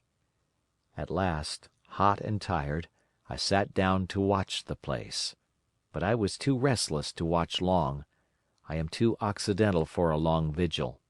I could work at a problem for years, but to wait inactive for 24 hours, that is another matter. I got up after a time, and began walking aimlessly through the bushes towards the hill again. Patience, said I to myself. If you want your machine again, you must leave that Sphinx alone. If they mean to take your machine away, it's little good your wrecking their bronze panels, and if they don't, you will get it back as soon as you can ask for it. To sit among all those unknown things before a puzzle like that is hopeless. That way lies monomania. Face this world, learn its ways, watch it. Be careful of too hasty guesses at its meaning. In the end, you will find clues to it all. Then, suddenly the humor of the situation came into my mind. The thought of the years I had spent in study and toil to get into the future age, and now my passion of anxiety to get out of it. I had made myself the most complicated and the most hopeless trap that ever a man devised. Although it was at my own expense, I could not help myself. I laughed aloud. Going through the big palace, it seemed to me that the little people avoided me. It may have been my fancy, or it may have had something to do with my hammering at the gates of bronze. Yet I felt tolerably sure of the avoidance. I was careful, however, to show no concern and to abstain from any pursuit of them, and in the course of a day or two things got back to the old footing. I made what progress I could in the language, and in addition I pushed my explorations here and there. Either I missed some subtle point, or their language was excessively simple, almost exclusively composed of concrete substantives and verbs.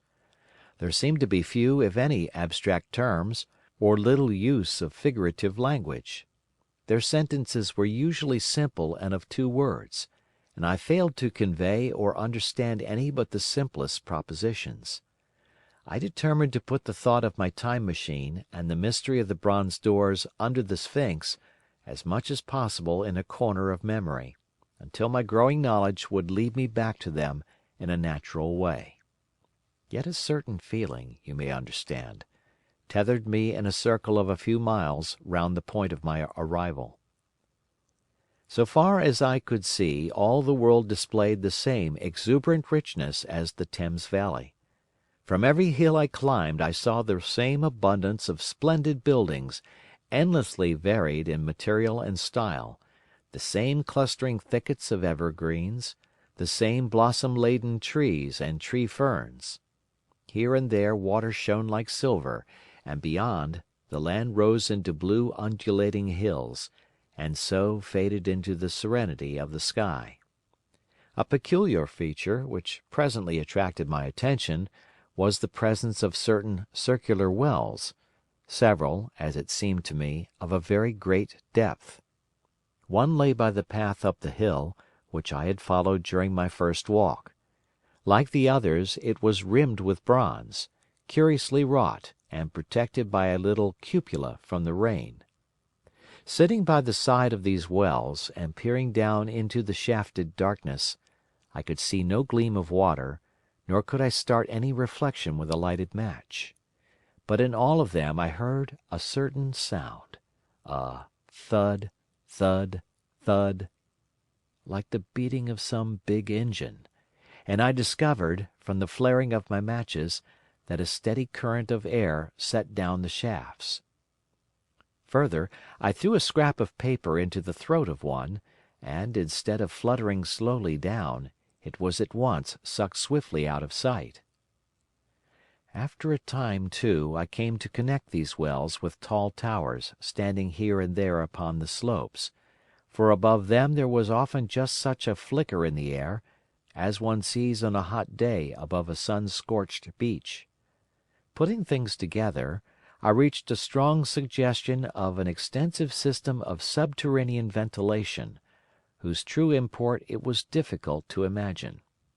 I was at first inclined to associate it with the sanitary apparatus of these people. It was an obvious conclusion, but it was absolutely wrong. And here I must admit that I learned very little of drains and bells and modes of conveyance and the like conveniences during my time in this real future. In some of these visions of utopias and coming times which I have read, there is a vast amount of detail about building and social arrangements and so forth. But while such details are easy enough to obtain when the whole world is contained in one's imagination, they are altogether inaccessible to a real traveller amid such realities as I found here. Conceive the tale of London which a negro, fresh from Central Africa, would take back to his tribe. What would he know of railway companies, of social movements, of telephone and telegraph wires, of the parcels delivery company, and postal orders, and the like? Yet we, at least, should be willing enough to explain these things to him. And even of what he knew, how much could he make his untravelled friend either apprehend or believe? Then, think how narrow the gap between a negro and a white man of our own times, and how wide the interval between myself and these of the Golden Age. I was sensible of much which was unseen, and which contributed to my comfort, but save for a general impression of automatic organization, I fear I can convey very little of the difference to your mind. In the matter of sepulture, for instance, I could see no signs of crematoria, nor anything suggestive of tombs. But it occurred to me that, possibly, there might be cemeteries, or crematoria, somewhere beyond the range of my explorings. This, again, was a question I deliberately put to myself, and my curiosity was at first entirely defeated upon the point. The thing puzzled me, and I was led to make a further remark, which puzzled me still more: that aged and infirm among this people there were none. I must confess that my satisfaction with my first theories of an automatic civilization and a decadent humanity did not long endure. Yet I could think of no other. Let me put my difficulties. The several big palaces I had explored were mere living places, great dining halls and sleeping apartments. I could find no machinery, no appliances of any kind. Yet these people were clothed in pleasant fabrics that must at times need renewal, and their sandals, though undecorated, were fairly complex specimens of metalwork. Somehow such things must be made, and the little people displayed no vestige of a creative tendency. There were no shops, no workshops, no sign of importations among them. They spent all their time in playing gently, in bathing in the river, in making love in a half playful fashion, in eating fruit and sleeping. I could not see how things were kept going. Then, again, about the Time Machine, something, I knew not what, had taken it into the hollow pedestal of the White Sphinx. Why?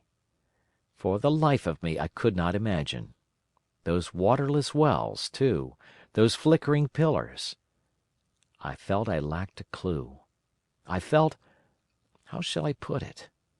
Suppose you found an inscription with sentences here and there in excellent plain English, and interpolated therewith others made up of words, of letters even, absolutely unknown to you. Well, on the third day of my visit, that was how the world of 802,701 presented itself to me. That day, too, I made a friend, of a sort. It happened that, as I was watching some of the little people bathing in a shallow, one of them was seized with cramp and began drifting downstream. The main current ran rather swiftly, but not too strongly for even a moderate swimmer. It will give you an idea, therefore, of the strange deficiency in these creatures, when I tell you that none made the slightest attempt to rescue the weakly crying thing which was drowning before their eyes. When I realized this, I hurriedly slipped off my clothes, and, wading in at a point lower down, I caught the poor mite and drew her safe to land. A little rubbing of the limbs soon brought her round, and I had the satisfaction of seeing she was all right before I left her.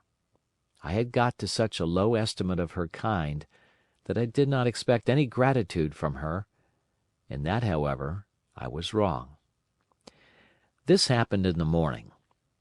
In the afternoon I met my little woman, as I believe it was, as I was returning towards my centre from an exploration, and she received me with cries of delight, and presented me with a big garland of flowers, evidently made for me, and me alone. The thing took my imagination. Very possibly I had been feeling desolate. At any rate, I did my best to display my appreciation of the gift. We were soon seated together in a little stone arbour, engaged in conversation, chiefly of smiles. The creature's friendliness affected me exactly as a child's might have done. We passed each other flowers, and she kissed my hands. I did the same to hers. Then I tried talk, and found that her name was Weena, which, though I don't know what it meant, somehow seemed appropriate enough. That was the beginning of a queer friendship which lasted a week, and ended as I will tell you. She was exactly like a child. She wanted to be with me always. She tried to follow me everywhere, and on my next journey out and about it went to my heart to tire her down, and leave her at last, exhausted and calling after me rather plaintively. But the problems of the world had to be mastered. I had not, I said to myself, come into the future to carry on a miniature flirtation. Yet her distress when I left her was very great. Her expostulations at the parting were sometimes frantic, and I think, altogether, I had as much trouble as comfort from her devotion. Nevertheless, she was, somehow, a very great comfort. I thought it was mere childish affection that made her cling to me. Until it was too late, I did not clearly know what I had inflicted upon her when I left her. Nor until it was too late did I clearly understand what she was to me. For, by merely seeming fond of me, and showing in her weak, futile way that she cared for me, the little doll of a creature presently gave my return to the neighbourhood of the White Sphinx almost the feeling of coming home, and I would watch for her tiny figure of white and gold so soon as I came over the hill. It was from her, too, that I learned that fear had not yet left the world. She was fearless enough in the daylight, and she had the oddest confidence in me. For once, in a foolish moment, I made threatening grimaces at her, and she simply laughed at them. But she dreaded the dark, dreaded shadows, dreaded black things. Darkness to her was the one thing dreadful. It was a singularly passionate emotion, and it set me thinking and observing. I discovered then, among other things, that these little people gathered into the great houses after dark, and slept in droves. To enter upon them without a light was to put them into a tumult of apprehension. I never found one out of doors, or one sleeping alone within doors, after dark. Yet I was still such a blockhead that I missed the lesson of that fear, and in spite of Weena's distress, I insisted upon sleeping away from these slumbering multitudes.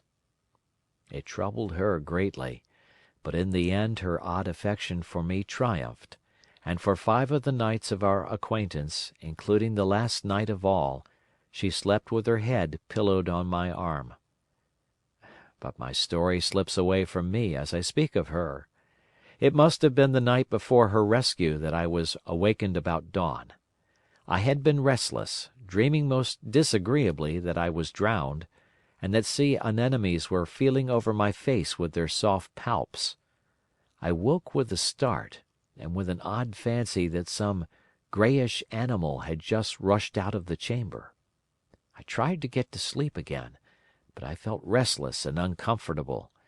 It was that dim grey hour when things are just creeping out of darkness, when everything is colourless and clear-cut, and yet unreal.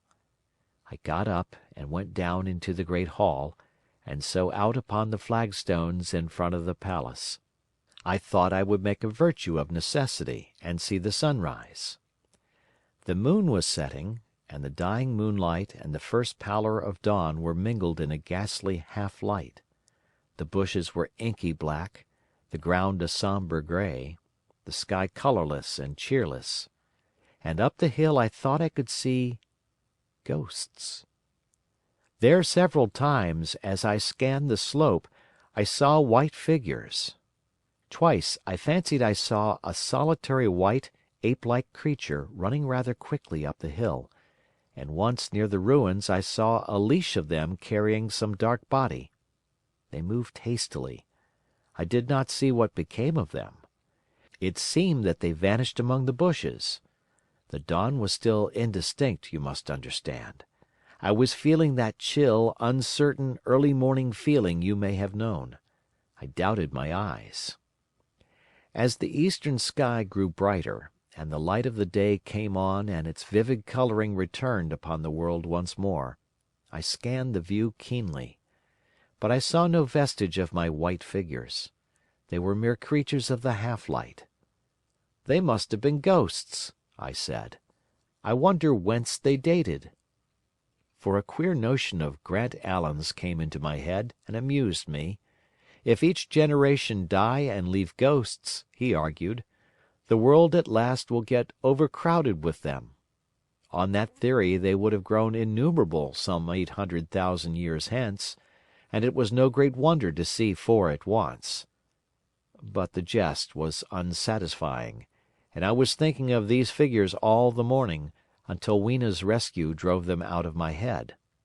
I associated them in some indefinite way with the white animal I had startled in my first passionate march for the time machine. But Weena was a pleasant substitute. Yet all the same, they were soon destined to take far deadlier possession of my mind. I think I have said how much hotter than our own was the weather of this golden age. I cannot account for it. It may be that the sun was hotter, or the earth nearer the sun. It is usual to assume that the sun will go on cooling steadily in the future. But people, unfamiliar with such speculations as those of the younger Darwin, forget that the planets must ultimately fall back one by one into the parent body. As these catastrophes occur, the sun will blaze with renewed energy, and it may be that some inner planet had suffered this fate. Whatever the reason, the fact remains that the sun was very much hotter than we know it. Well, one very hot morning, my 4th, I think, as I was seeking shelter from the heat and glare in a colossal ruin near the great house where I slept and fed, there happened this strange thing. Clambering among these heaps of masonry, I found a narrow gallery, whose end and side windows were blocked by fallen masses of stone. By contrast with the brilliancy outside, it seemed at first impenetrably dark to me. I entered it groping, for the change from light to blackness made spots of colour swim before me. Suddenly I halted spellbound. A pair of eyes, luminous by reflection against the daylight without, was watching me out of the darkness. The old instinctive dread of wild beasts came upon me. I clenched my hands and steadfastly looked into the glaring eyeballs. I was afraid to turn. Then the thought of the absolute security in which humanity appeared to be living came to my mind. And then I remembered that strange terror of the dark. Overcoming my fear to some extent, I advanced a step and spoke. I will admit that my voice was harsh and ill-controlled. I put out my hand and touched something soft. At once the eyes darted sideways, and something white ran past me. I turned with my heart in my mouth and saw a queer little ape-like figure, its head held down in a peculiar manner, running across the sunlit space behind me. It blundered against a block of granite, staggered aside, and in a moment was hidden in a black shadow beneath another pile of ruined masonry. My impression of it is, of course, imperfect, but I know it was a dull white, and had strange large greyish-red eyes. Also that there was flaxen hair on its head and down its back. But, as I say, it went too fast for me to see distinctly. I cannot even say whether it ran on all fours, or only with its forearms held very low. After an instant's pause, I followed it into the second heap of ruins. I could not find it at first, but, after a time in the profound obscurity, I came upon one of those round, well-like openings of which I have told you, half closed by a fallen pillar. A sudden thought came to me. Could this thing have vanished down the shaft? I lit a match, and looking down I saw a small, white, moving creature, with large bright eyes which regarded me steadfastly as it retreated. It made me shudder. It was so like a human spider. It was clambering down the wall, and now I saw for the first time a number of metal foot and hand rests forming a kind of ladder down the shaft. Then the light burned my fingers and fell out of my hand, going out as it dropped, and when I had lit another, the little monster had disappeared. I do not know how long I sat peering down that well. It was not for some time that I could succeed in persuading myself that the thing I had seen was human. But gradually the truth dawned on me, that man had not remained one species, but had differentiated into two distinct animals, that my graceful children of the upper world were not the sole descendants of our generation, but that this bleached, obscene, nocturnal thing, which had flashed before me, was also heir to all the ages. I thought of the flickering pillars, and of my theory of an underground ventilation. I began to suspect their true import. And what, I wondered, was this lemur doing in my scheme of perfectly balanced organization?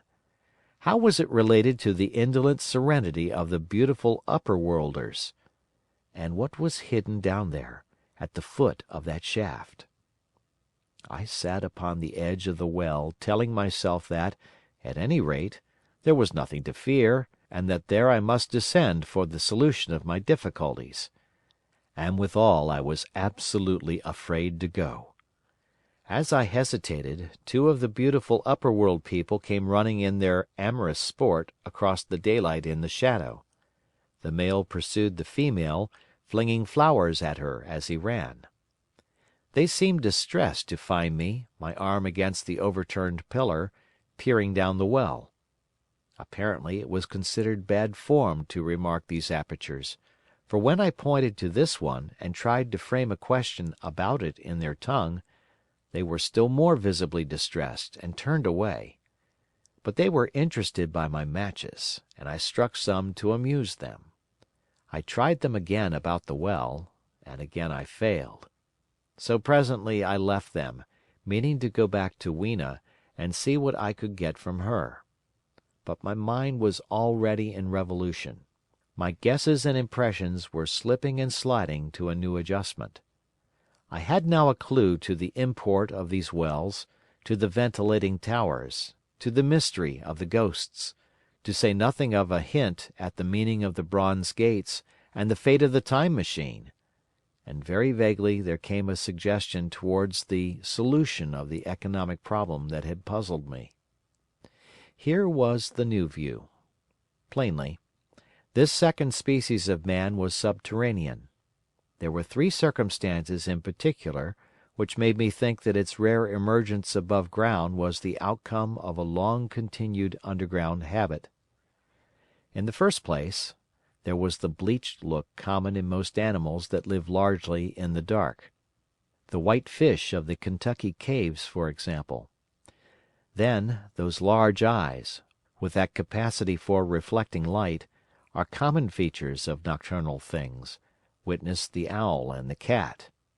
And last of all, that evident confusion in the sunshine, that hasty yet fumbling awkward flight towards dark shadow, and that peculiar carriage of the head while in the light, all reinforced the theory of an extreme sensitiveness of the retina.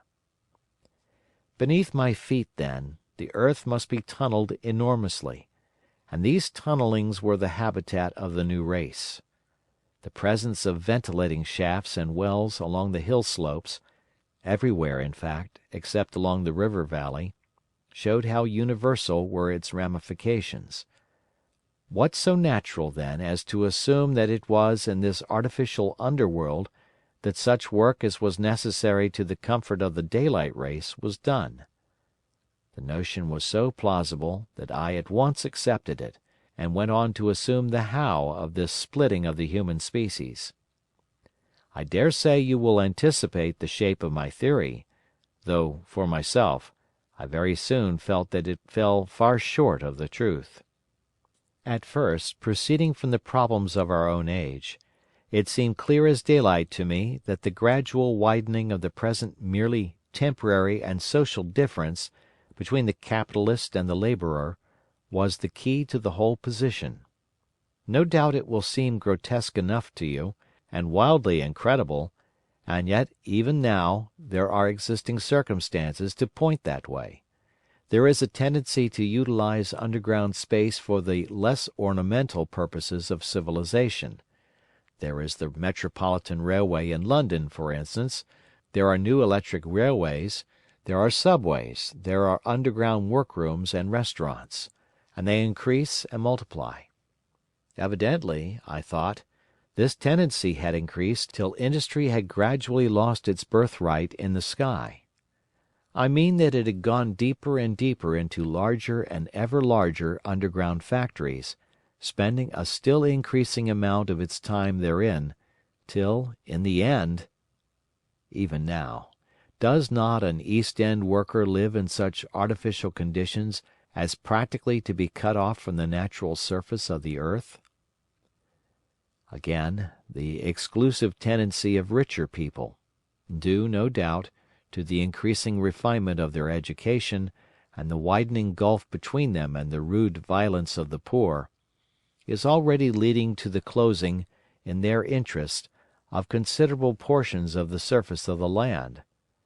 About London, for instance, perhaps half the prettier country is shut in against intrusion. And this same widening gulf, which is due to the length and expense of the higher educational process and the increased facilities for and temptations towards refined habits on the part of the rich, will make that exchange between class and class, that promotion by intermarriage which at present retards the splitting of our species along lines of social stratification, less and less frequent.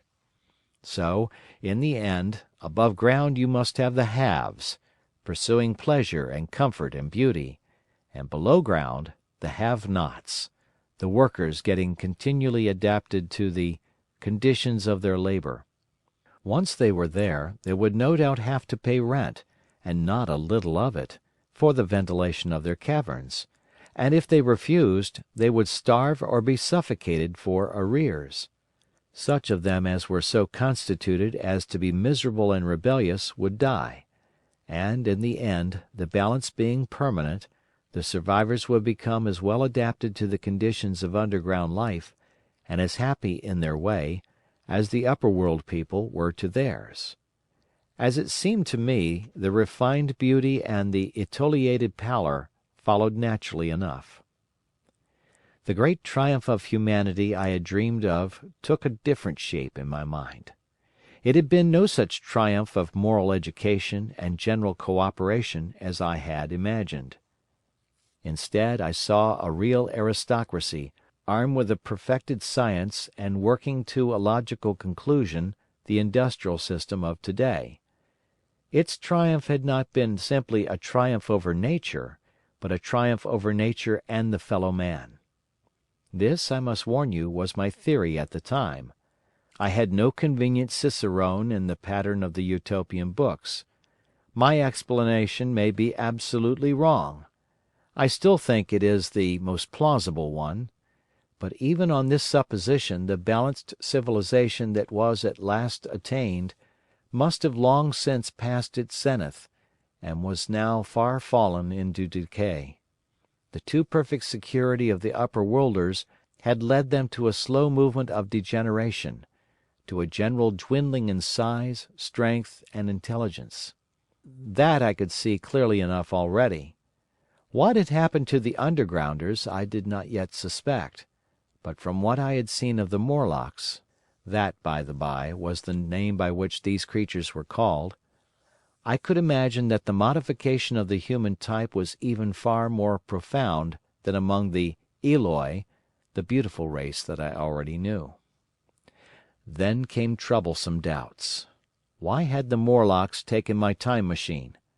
For I felt sure it was they who had taken it. Why, too, if the Eloi were masters, could they not restore the machine to me? And why were they so terribly afraid of the dark? I proceeded, as I have said, to question Weena about this underworld, but here again I was disappointed.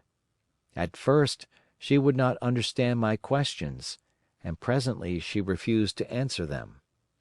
She shivered as though the topic was unendurable, and when I pressed her, perhaps a little harshly, she burst into tears.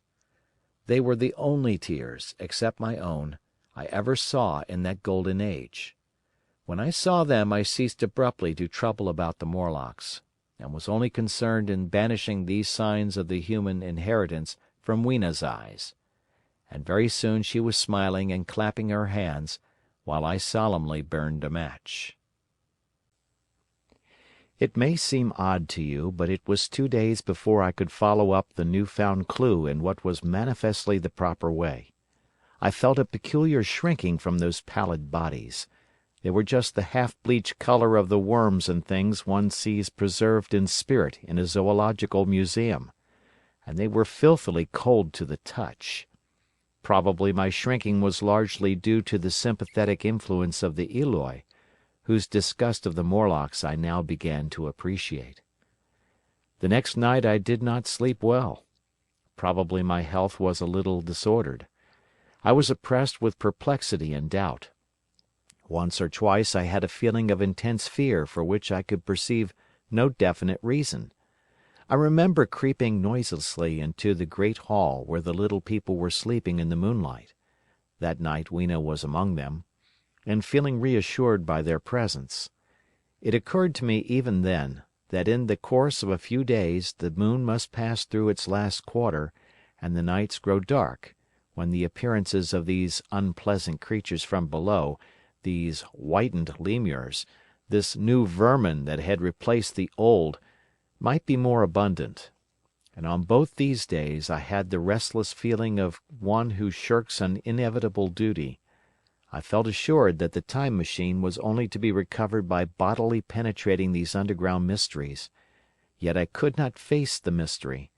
If only I had had a companion it would have been different, but I was so horribly alone, and even to clamber down into the darkness of the well appalled me. I don't know if you will understand my feeling, but I never felt quite safe at my back. It was this restlessness, this insecurity, perhaps, that drove me further and further afield in my exploring expeditions. Going to the southwestward, towards the rising country that is now called Combe Wood, I observed far off, in the direction of 19th-century Banstead, a vast green structure, different in character from any I had hitherto seen. It was larger than the largest of the palaces or ruins I knew, and the façade had an oriental look, the face of it having the lustre, as well as the pale green tint, a kind of bluish green, of a certain type of Chinese porcelain. This difference in aspect suggested a difference in use, and I was minded to push on and explore. But the day was growing late, and I had come upon the site of the place after a long and tiring circuit, so I resolved to hold over the adventure for the following day, and I returned to the welcome and the caresses of little Weena. But next morning I perceived clearly enough that my curiosity regarding the palace of green porcelain was a piece of self-deception, to enable me to shirk, by another day, an experience I dreaded. I resolved I would make the descent without further waste of time, and started out in the early morning towards a well near the ruins of granite and aluminium. Little Weena ran with me. She danced beside me to the well, but when she saw me lean over the mouth and look downward, she seemed strangely disconcerted. "Good-bye, little Weena," I said, kissing her, and then putting her down, I began to feel over the parapet for the climbing hooks. Rather hastily, I may as well confess, for I feared my courage might leak away. At first she watched me in amazement, then she gave a most piteous cry, and running to me, she began to pull at me with her little hands. I think her opposition nerved me rather to proceed. I shook her off, perhaps a little roughly, and in another moment I was in the throat of the well. I saw her agonized face over the parapet, and smiled to reassure her. Then I had to look down at the unstable hooks to which I clung. I had to clamber down a shaft of perhaps 200 yards. The descent was effected by means of metallic bars projecting from the sides of the well, and these being adapted to the needs of a creature much smaller and lighter than myself, I was speedily cramped and fatigued by the descent. And not simply fatigued. One of the bars bent suddenly under my weight, and almost swung me off into the blackness beneath. For a moment I hung by one hand, and after that experience I did not dare to rest again. Though my arms and back were presently acutely painful, I went on clambering down the sheer descent with as quick a motion as possible.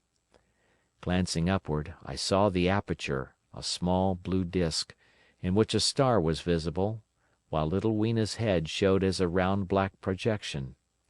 The thudding sound of a machine below grew louder and more oppressive. Everything save that little disk above was profoundly dark, and when I looked up again, Weena had disappeared. I was in an agony of discomfort. I had some thought of trying to go up the shaft again, and leave the underworld alone. But even while I turned this over in my mind I continued to descend. At last, with intense relief, I saw dimly coming up, a foot to the right of me, a slender loophole in the wall. Swinging myself in, I found it was the aperture of a narrow horizontal tunnel in which I could lie down and rest. It was not too soon. My arms ached, my back was cramped, and I was trembling with the prolonged terror of a fall. Besides this, the unbroken darkness had had a distressing effect upon my eyes. The air was full of the throb and hum of machinery pumping air down the shaft. I do not know how long I lay. I was roused by a soft hand touching my face. Starting up in the darkness, I snatched at my matches, and hastily striking one, I saw 3 stooping white creatures similar to the one I had seen above ground in the ruin, hastily retreating before the light. Living, as they did, in what appeared to me impenetrable darkness, their eyes were abnormally large and sensitive, just as are the pupils of the abysmal fishes, and they reflected the light in the same way. I have no doubt they could see me in that rayless obscurity, and they did not seem to have any fear of me apart from the light. But so soon as I struck a match in order to see them, they fled incontinently, vanishing into dark gutters and tunnels, from which their eyes glared at me in the strangest fashion. I tried to call to them, but the language they had was apparently different from that of the overworld people, so that I was needs left to my own unaided efforts, and the thought of flight before exploration was even then in my mind. But I said to myself, "You are in for it now," and, feeling my way along the tunnel, I found the noise of machinery grow louder. Presently the walls fell away from me, and I came to a large open space, and striking another match, saw that I had entered a vast, arched cavern, which stretched into utter darkness beyond the range of my light. The view I had of it was as much as one could see in the burning of a match. Necessarily my memory is vague. Great shapes like big machines rose out of the dimness and cast grotesque black shadows, in which dim spectral Morlocks sheltered from the glare. The place, by the by, was very stuffy and oppressive, and the faint halitus of freshly shed blood was in the air. Some way down the central vista was a little table of white metal, laid with what seemed a meal. The Morlocks, at any rate, were carnivorous. Even at the time, I remember wondering what large animal could have survived to furnish the red joint I saw. It was all very indistinct, the heavy smell, the big unmeaning shapes, the obscene figures lurking in the shadows, and only waiting for the darkness to come at me again. Then the match burned down and stung my fingers and fell, a wriggling red spot in the blackness. I have thought since how particularly ill-equipped I was for such an experience. When I had started with the Time Machine, I had started with the absurd assumption that the men of the future would certainly be infinitely ahead of ourselves in all their appliances.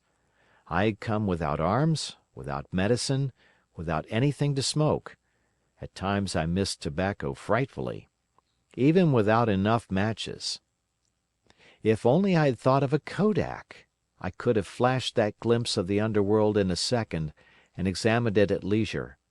But, as it was, I stood there with only the weapons and the powers that Nature had endowed me with, hands, feet and teeth, these and 4 safety matches that still remained to me. I was afraid to push my way in among all this machinery in the dark, and it was only with my last glimpse of light I discovered that my store of matches had run low. It had never occurred to me until that moment that there was any need to economize them, and I had wasted almost half the box in astonishing the upper worlders, to whom fire was a novelty. Now, as I say, I had 4 left, and while I stood in the dark, a hand touched mine, lank fingers came feeling over my face, and I was sensible of a peculiar unpleasant odour. I fancied I heard the breathing of a crowd of those dreadful little beings about me. I felt the box of matches in my hand being gently disengaged, and other hands behind me plucking at my clothing. The sense of these unseen creatures examining me was indescribably unpleasant. The sudden realization of my ignorance of their ways of thinking and doing came home to me very vividly in the darkness. I shouted at them as loudly as I could. They started away, and then I could feel them approaching me again. They clutched at me more boldly, whispering odd sounds to each other. I shivered violently, and shouted again, rather discordantly. This time they were not so seriously alarmed, and they made a queer, laughing noise as they came back at me. I will confess I was horribly frightened. I determined to strike another match and escape under the protection of its glare. I did so, and eking out the flicker with a scrap of paper from my pocket, I made good my retreat to the narrow tunnel. But I had scarce entered this when my light was blown out, and in the blackness I could hear the Morlocks rustling like wind among leaves, and pattering like the rain as they hurried after me. In a moment I was clutched by several hands, and there was no mistaking that they were trying to haul me back. I struck another light, and waved it in their dazzled faces. You can scarce imagine how nauseatingly inhuman they looked, those pale, chinless faces and great lidless pinkish grey eyes, as they stared in their blindness and bewilderment. But I did not stay to look, I promise you. I retreated again, and when my second match had ended, I struck my third. It had almost burned through when I reached the opening into the shaft. I lay down on the edge, for the throb of the great pump below made me giddy. Then I felt sideways for the projecting hooks, and as I did so, my feet were grasped from behind and I was violently tugged backward. I lit my last match, and it incontinently went out. But I had my hand on the climbing bars now, and, kicking violently, I disengaged myself from the clutches of the Morlocks and was speedily clambering up the shaft, while they stayed peering and blinking up at me, all but one little wretch who followed me for some way and well nigh secured my boot as a trophy. That climb seemed interminable to me. With the last 20 or 30 feet of it a deadly nausea came upon me. I had the greatest difficulty in keeping my hold. The last few yards was a frightful struggle against this faintness. Several times my head swam, and I felt all the sensations of falling. At last, however, I got over the well mouth somehow, and staggered out of the ruin into the blinding sunlight. I fell upon my face. Even the soil smelt sweet and clean. Then I remember Weena kissing my hands and ears, and the voices of others among the Eloi. Then, for a time, I was insensible. Now indeed I seemed in a worse case than before. Hitherto, except during my night's anguish at the loss of the Time Machine, I had felt a sustaining hope of ultimate escape, but that hope was staggered by these new discoveries. Hitherto I had merely thought myself impeded by the childish simplicity of the little people, and by some unknown forces which I had only to understand to overcome. But there was an altogether new element in the sickening quality of the Morlocks, a something inhuman and malign. Instinctively I loathed them. Before, I had felt as a man might feel who had fallen into a pit. My concern was with the pit and how to get out of it. Now I felt like a beast in a trap whose enemy would come upon him soon. The enemy I dreaded may surprise you. It was the darkness of the new moon. Weena had put this into my head by some at first incomprehensible remarks about the dark nights. It was not now such a very difficult problem to guess what the coming dark nights might mean. The moon was on the wane. Each night there was a longer interval of darkness, and I now understood to some slight degree at least the reason of the fear of the little upper world people for the dark. I wondered vaguely what foul villainy it might be that the Morlocks did under the new moon. I felt pretty sure now that my second hypothesis was all wrong. The upper world people might once have been the favoured aristocracy, and the Morlocks their mechanical servants, but that had long since passed away. The two species that had resulted from the evolution of man were sliding down towards, or had already arrived at, an altogether new relationship. The Eloi, like the Carolingian kings, had decayed to a mere beautiful futility. They still possessed the earth on sufferance, since the Morlocks, subterranean for innumerable generations, had come at last to find the day-lit surface intolerable. And the Morlocks made their garments, I inferred, and maintained them in their habitual needs, perhaps through the survival of an old habit of service. They did it as a standing horse paws with his foot, or as a man enjoys killing animals in sport, because ancient and departed necessities had impressed it on the organism. But, clearly, the old order was already in part reversed. The nemesis of the delicate ones was creeping on apace.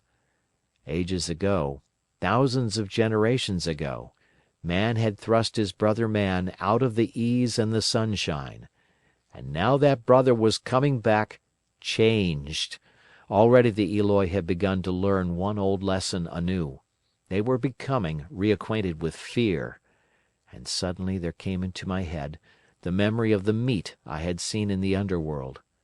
It seemed odd how it floated into my mind, not stirred up as it were by the current of my meditations, but coming in almost like a question from outside. I tried to recall the form of it. I had a vague sense of something familiar, but I could not tell what it was at the time. Still, however helpless the little people in the presence of their mysterious fear, I was differently constituted. I came out of this age of ours, this ripe prime of the human race, when fear does not paralyze and mystery has lost its terrors. I at least would defend myself. Without further delay I determined to make myself arms and a fastness where I might sleep. With that refuge as a base, I could face this strange world with some of that confidence I had lost in realizing to what creatures night by night I lay exposed. I felt I could never sleep again until my bed was secure from them. I shuddered with horror to think how they must already have examined me. I wandered during the afternoon along the valley of the Thames, but found nothing that commended itself to my mind as inaccessible. All the buildings and trees seemed easily practicable to such dexterous climbers as the Morlocks, to judge by their wells, must be. Then the tall pinnacles of the Palace of Green Porcelain and the polished gleam of its walls came back to my memory, and in the evening, taking Weena like a child upon my shoulder, I went up the hills towards the southwest. The distance, I had reckoned, was 7 or 8 miles, but it must have been nearer 18. I had first seen the place on a moist afternoon when distances are deceptively diminished. In addition, the heel of one of my shoes was loose, and a nail was working through the sole. They were comfortable old shoes I wore about indoors, so that I was lame.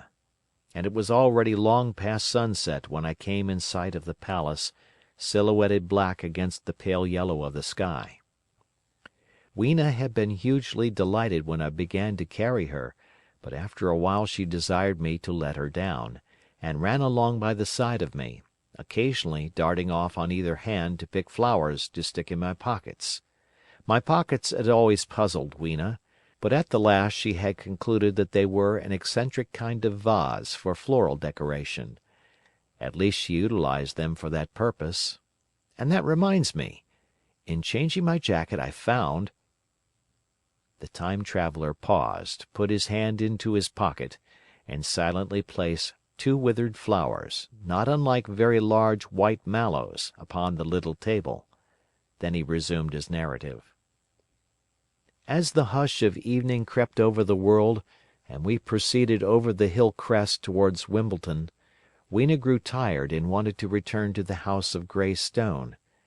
But I pointed out the distant pinnacles of the Palace of Green Porcelain to her, and contrived to make her understand that we were seeking a refuge there from her fear. You know that great pause that comes upon things before the dusk?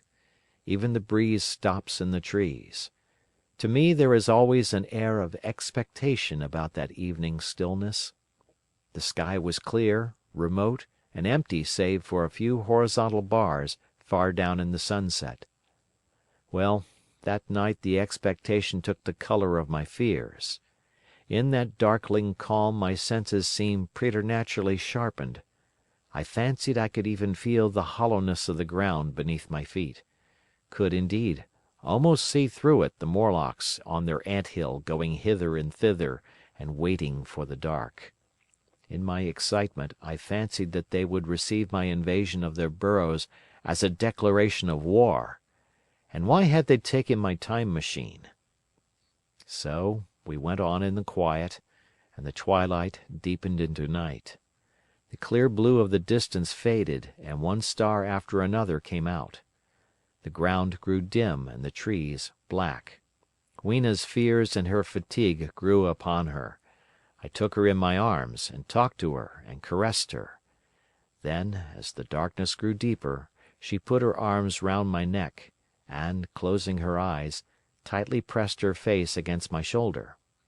So we went down a long slope into a valley, and there in the dimness I almost walked into a little river.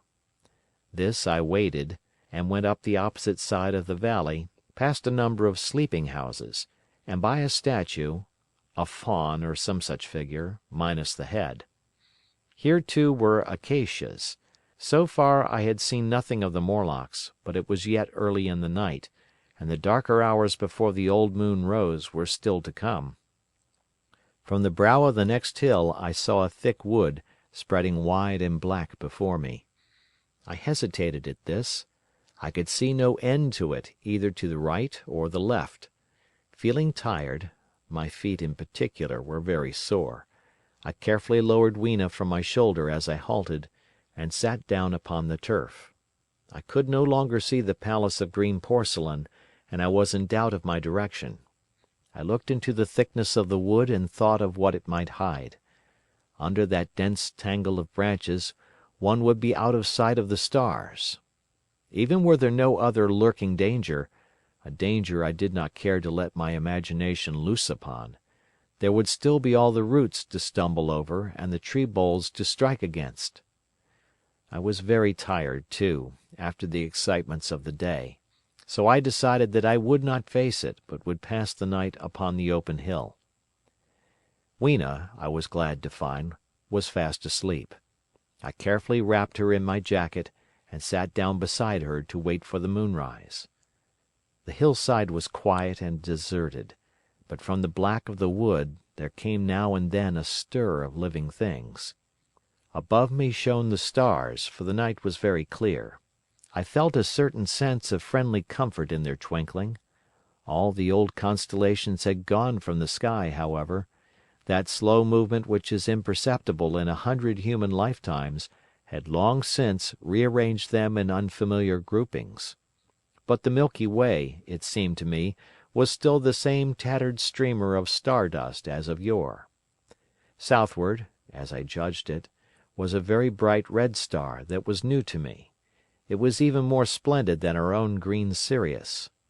But amid all these scintillating points of light one bright planet shone kindly and steadily like the face of an old friend. Looking at these stars suddenly dwarfed my own troubles and all the gravities of terrestrial life. I thought of their unfathomable distance, and the slow, inevitable drift of their movements out of the unknown past into the unknown future. I thought of the great precessional cycle that the pole of the earth describes. Only 40 times had that silent revolution occurred during all the years that I had traversed.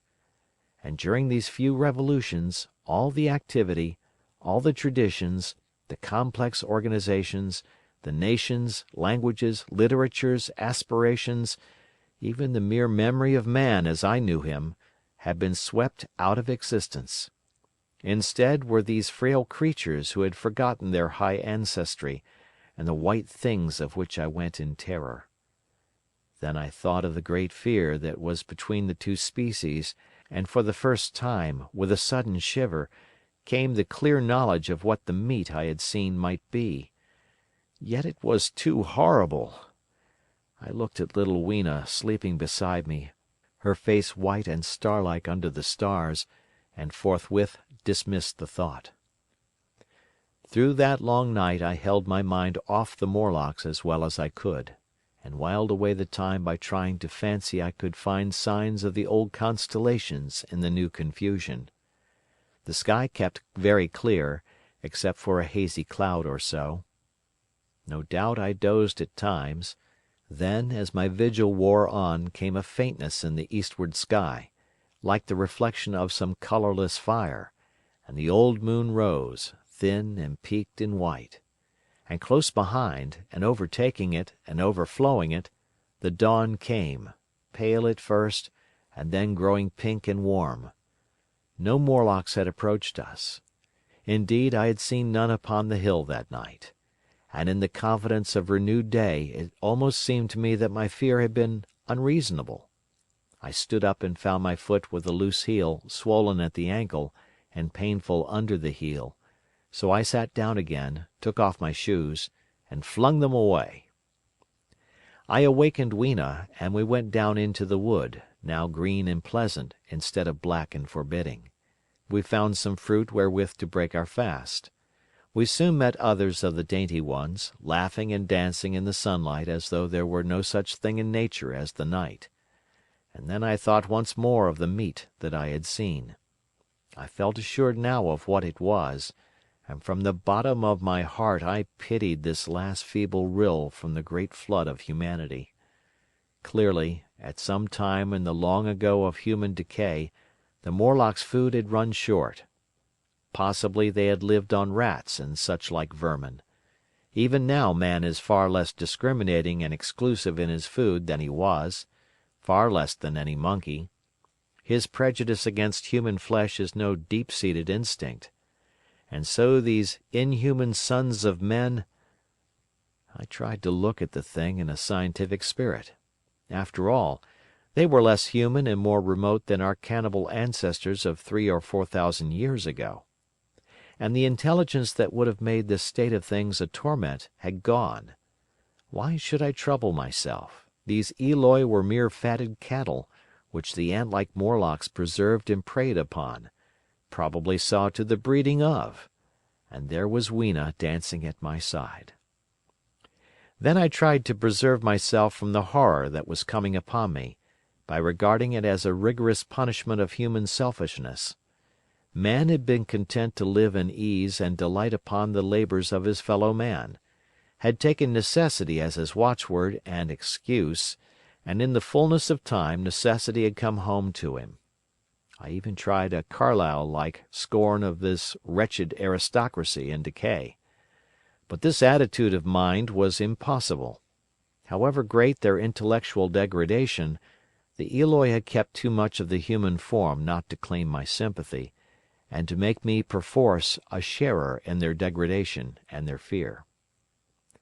I had at that time very vague ideas as to the course I should pursue. My first was to secure some safe place of refuge, and to make myself such arms of metal or stone as I could contrive. That necessity was immediate. In the next place I hoped to procure some means of fire, so that I should have the weapon of a torch at hand, for nothing, I knew, would be more efficient against these Morlocks. Then I wanted to arrange some contrivance to break open the doors of bronze under the White Sphinx. I had in mind a battering ram. I had a persuasion that if I could enter those doors and carry a blaze of light before me, I should discover the time machine and escape. I could not imagine the Morlocks were strong enough to move it far away. Weena I had resolved to bring with me to our own time, and turning such schemes over in my mind, I pursued our way towards the building which my fancy had chosen as our dwelling. I found the palace of green porcelain, when we approached it about noon, deserted and falling into ruin. Only ragged vestiges of glass remained in its windows, and great sheets of the green facing had fallen away from the corroded metallic framework. It lay very high upon a turfy down, and looking northeastward before I entered it, I was surprised to see a large estuary, or even creek, where I judged Wandsworth and Battersea must once have been. I thought then, though I never followed up the thought, of what might have happened, or might be happening, to the living things in the sea. The material of the palace proved on examination to be indeed porcelain, and along the face of it I saw an inscription in some unknown character. I thought, rather foolishly, that Weena might help me to interpret this, but I only learned that the bare idea of writing had never entered her head. She always seemed to me, I fancy, more human than she was, perhaps because her affection was so human. Within the big valves of the door, which were open and broken, we found, instead of the customary hall, a long gallery lit by many side windows. At the first glance I was reminded of a museum. The tiled floor was thick with dust, and a remarkable array of miscellaneous objects was shrouded in the same grey covering. Then I perceived, standing strange and gaunt in the centre of the hall, what was clearly the lower part of a huge skeleton. I recognized by the oblique feet that it was some extinct creature after the fashion of the megatherium. The skull and the upper bones lay beside it in the thick dust, and in one place, where rainwater had dripped through a leak in the roof, the thing itself had been worn away. Further in the gallery was the huge skeleton barrel of a brontosaurus. My museum hypothesis was confirmed. Going towards the side, I found what appeared to be sloping shelves, and clearing away the thick dust, I found the old familiar glass cases of our own time. But they must have been airtight to judge from the fair preservation of some of their contents. Clearly we stood among the ruins of some latter-day South Kensington. Here, apparently, was the paleontological section, and a very splendid array of fossils it must have been, though the inevitable process of decay that had been staved off for a time, and had, through the extinction of bacteria and fungi, lost 99/100ths of its force, was nevertheless, with extreme sureness if with extreme slowness, at work again upon all its treasures. Here and there I found traces of the little people in the shape of rare fossils broken to pieces or threaded in strings upon wreaths. And the cases had in some instances been bodily removed, by the Morlocks as I judged. The place was very silent. The thick dust deadened our footsteps. Weena, who had been rolling a sea urchin down the sloping glass of a case, presently came, as I stared about me, and very quietly took my hand and stood beside me. And at first I was so much surprised by this ancient monument of an intellectual age that I gave no thought to the possibilities it presented. Even my preoccupation about the time machine receded a little from my mind. To judge from the size of the place, this palace of green porcelain had a great deal more in it than a gallery of paleontology, possibly historical galleries. It might be even a library. To me, at least in my present circumstances, these would be vastly more interesting than this spectacle of old-time geology in decay. Exploring, I found another short gallery running transversely to the first. This appeared to be devoted to minerals, and the sight of a block of sulphur set my mind running on gunpowder. But I could find no saltpetre, indeed no nitrates of any kind. Doubtless they had deliquesced ages ago. Yet the sulphur hung in my mind and set up a train of thinking. As for the rest of the contents of that gallery, though on the whole they were the best preserved of all I saw, I had little interest. I am no specialist in mineralogy, and I went on down a very ruinous aisle running parallel to the first hall I had entered. Apparently this section had been devoted to natural history, but everything had long since passed out of recognition. A few shriveled and blackened vestiges of what had once been stuffed animals, desiccated mummies in jars that had once held spirit, a brown dust of departed plants, that was all. I was sorry for that, because I should have been glad to trace the patent readjustments by which the conquest of animated nature had been attained. Then we came to a gallery of simply colossal proportions, but singularly ill lit, the floor of it running downward at a slight angle from the end at which I entered. At intervals white globes hung from the ceiling, many of them cracked and smashed, which suggested that originally the place had been artificially lit. Here I was more in my element, for rising on either side of me were the huge bulks of big machines, all greatly corroded and many broken down, but some still fairly complete. You know I have a certain weakness for mechanism, and I was inclined to linger among these, the more so as for the most part they had the interest of puzzles, and I could make only the vaguest guesses at what they were for. I fancied that if I could solve their puzzles, I should find myself in possession of powers that might be of use against the Morlocks. Suddenly Weena came very close to my side.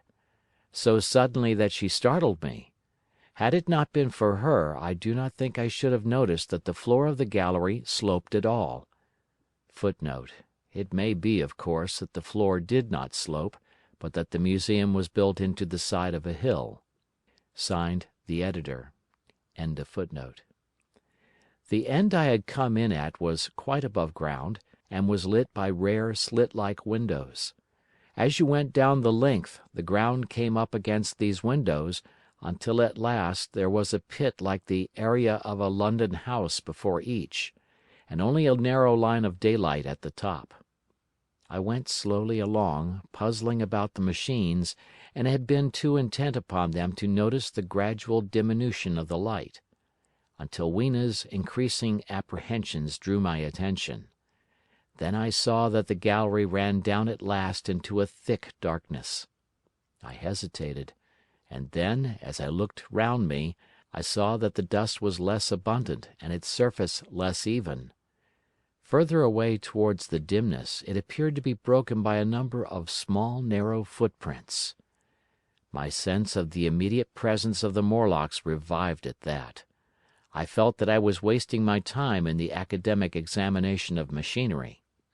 I called to mind that it was already far advanced in the afternoon, and that I had still no weapon, no refuge, and no means of making a fire. And then down in the remote blackness of the gallery, I heard a peculiar pattering, and the same odd noises I had heard down the well. I took Weena's hand. Then, struck with a sudden idea, I left her and turned to a machine from which projected a lever not unlike those in a signal box.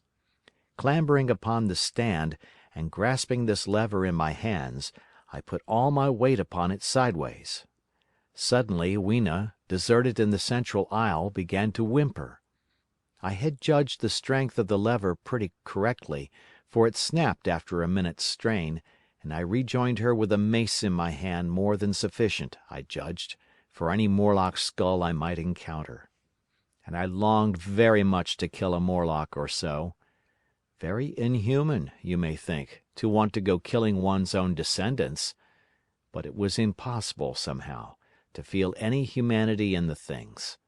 Only my disinclination to leave Weena, and a persuasion that if I began to slake my thirst for murder my time machine might suffer, restrained me from going straight down the gallery and killing the brutes I heard. Well, mace in one hand and Weena in the other, I went out of that gallery and into another and still larger one, which at the first glance reminded me of a military chapel hung with tattered flags. The brown and charred rags that hung from the sides of it I presently recognized as the decaying vestiges of books. They had long since dropped to pieces, and every semblance of print had left them. But here and there were warped boards and cracked metallic clasps that told the tale well enough. Had I been a literary man, I might, perhaps, have moralized upon the futility of all ambition. But as it was, the thing that struck me with keenest force was the enormous waste of labor to which this sombre wilderness of rotting paper testified. At the time I will confess that I thought chiefly of the Philosophical Transactions and my own 17 papers upon physical optics. Then, going up a broad staircase, we came to what may once have been a gallery of technical chemistry, and here I had not a little hope of useful discoveries. Except at one end where the roof had collapsed, this gallery was well preserved. I went eagerly to every unbroken case, and at last, in one of the really airtight cases, I found a box of matches. Very eagerly I tried them. They were perfectly good. They were not even damp. I turned to Weena. "Dance!" I cried to her in her own tongue, for now I had a weapon indeed against the horrible creatures we feared. And so, in that derelict museum, upon the thick soft carpeting of dust, to Weena's huge delight, I solemnly performed a kind of composite dance, whistling "The Land of the Leal" as cheerfully as I could. In part it was a modest can-can, in part a step dance, in part a skirt dance, so far as my tailcoat permitted, and in part original, for I am naturally inventive, as you know. Now, I still think that for this box of matches to have escaped the wear of time for immemorial years was a most strange, as for me it was a most fortunate thing. Yet, oddly enough, I found a far unlikelier substance, and that was camphor. I found it in a sealed jar that by chance I suppose had been really hermetically sealed. I fancied at first that it was paraffin wax, and smashed the glass accordingly, but the odor of camphor was unmistakable. In the universal decay this volatile substance had chanced to survive, perhaps through many thousands of centuries. It reminded me of a sepia painting I had once seen done from the ink of a fossil belemnite that must have perished and become fossilized millions of years ago. I was about to throw it away, but I remembered that it was inflammable and burned with a good bright flame, was in fact an excellent candle, and I put it in my pocket. I found no explosives, however, nor any means of breaking down the bronze doors.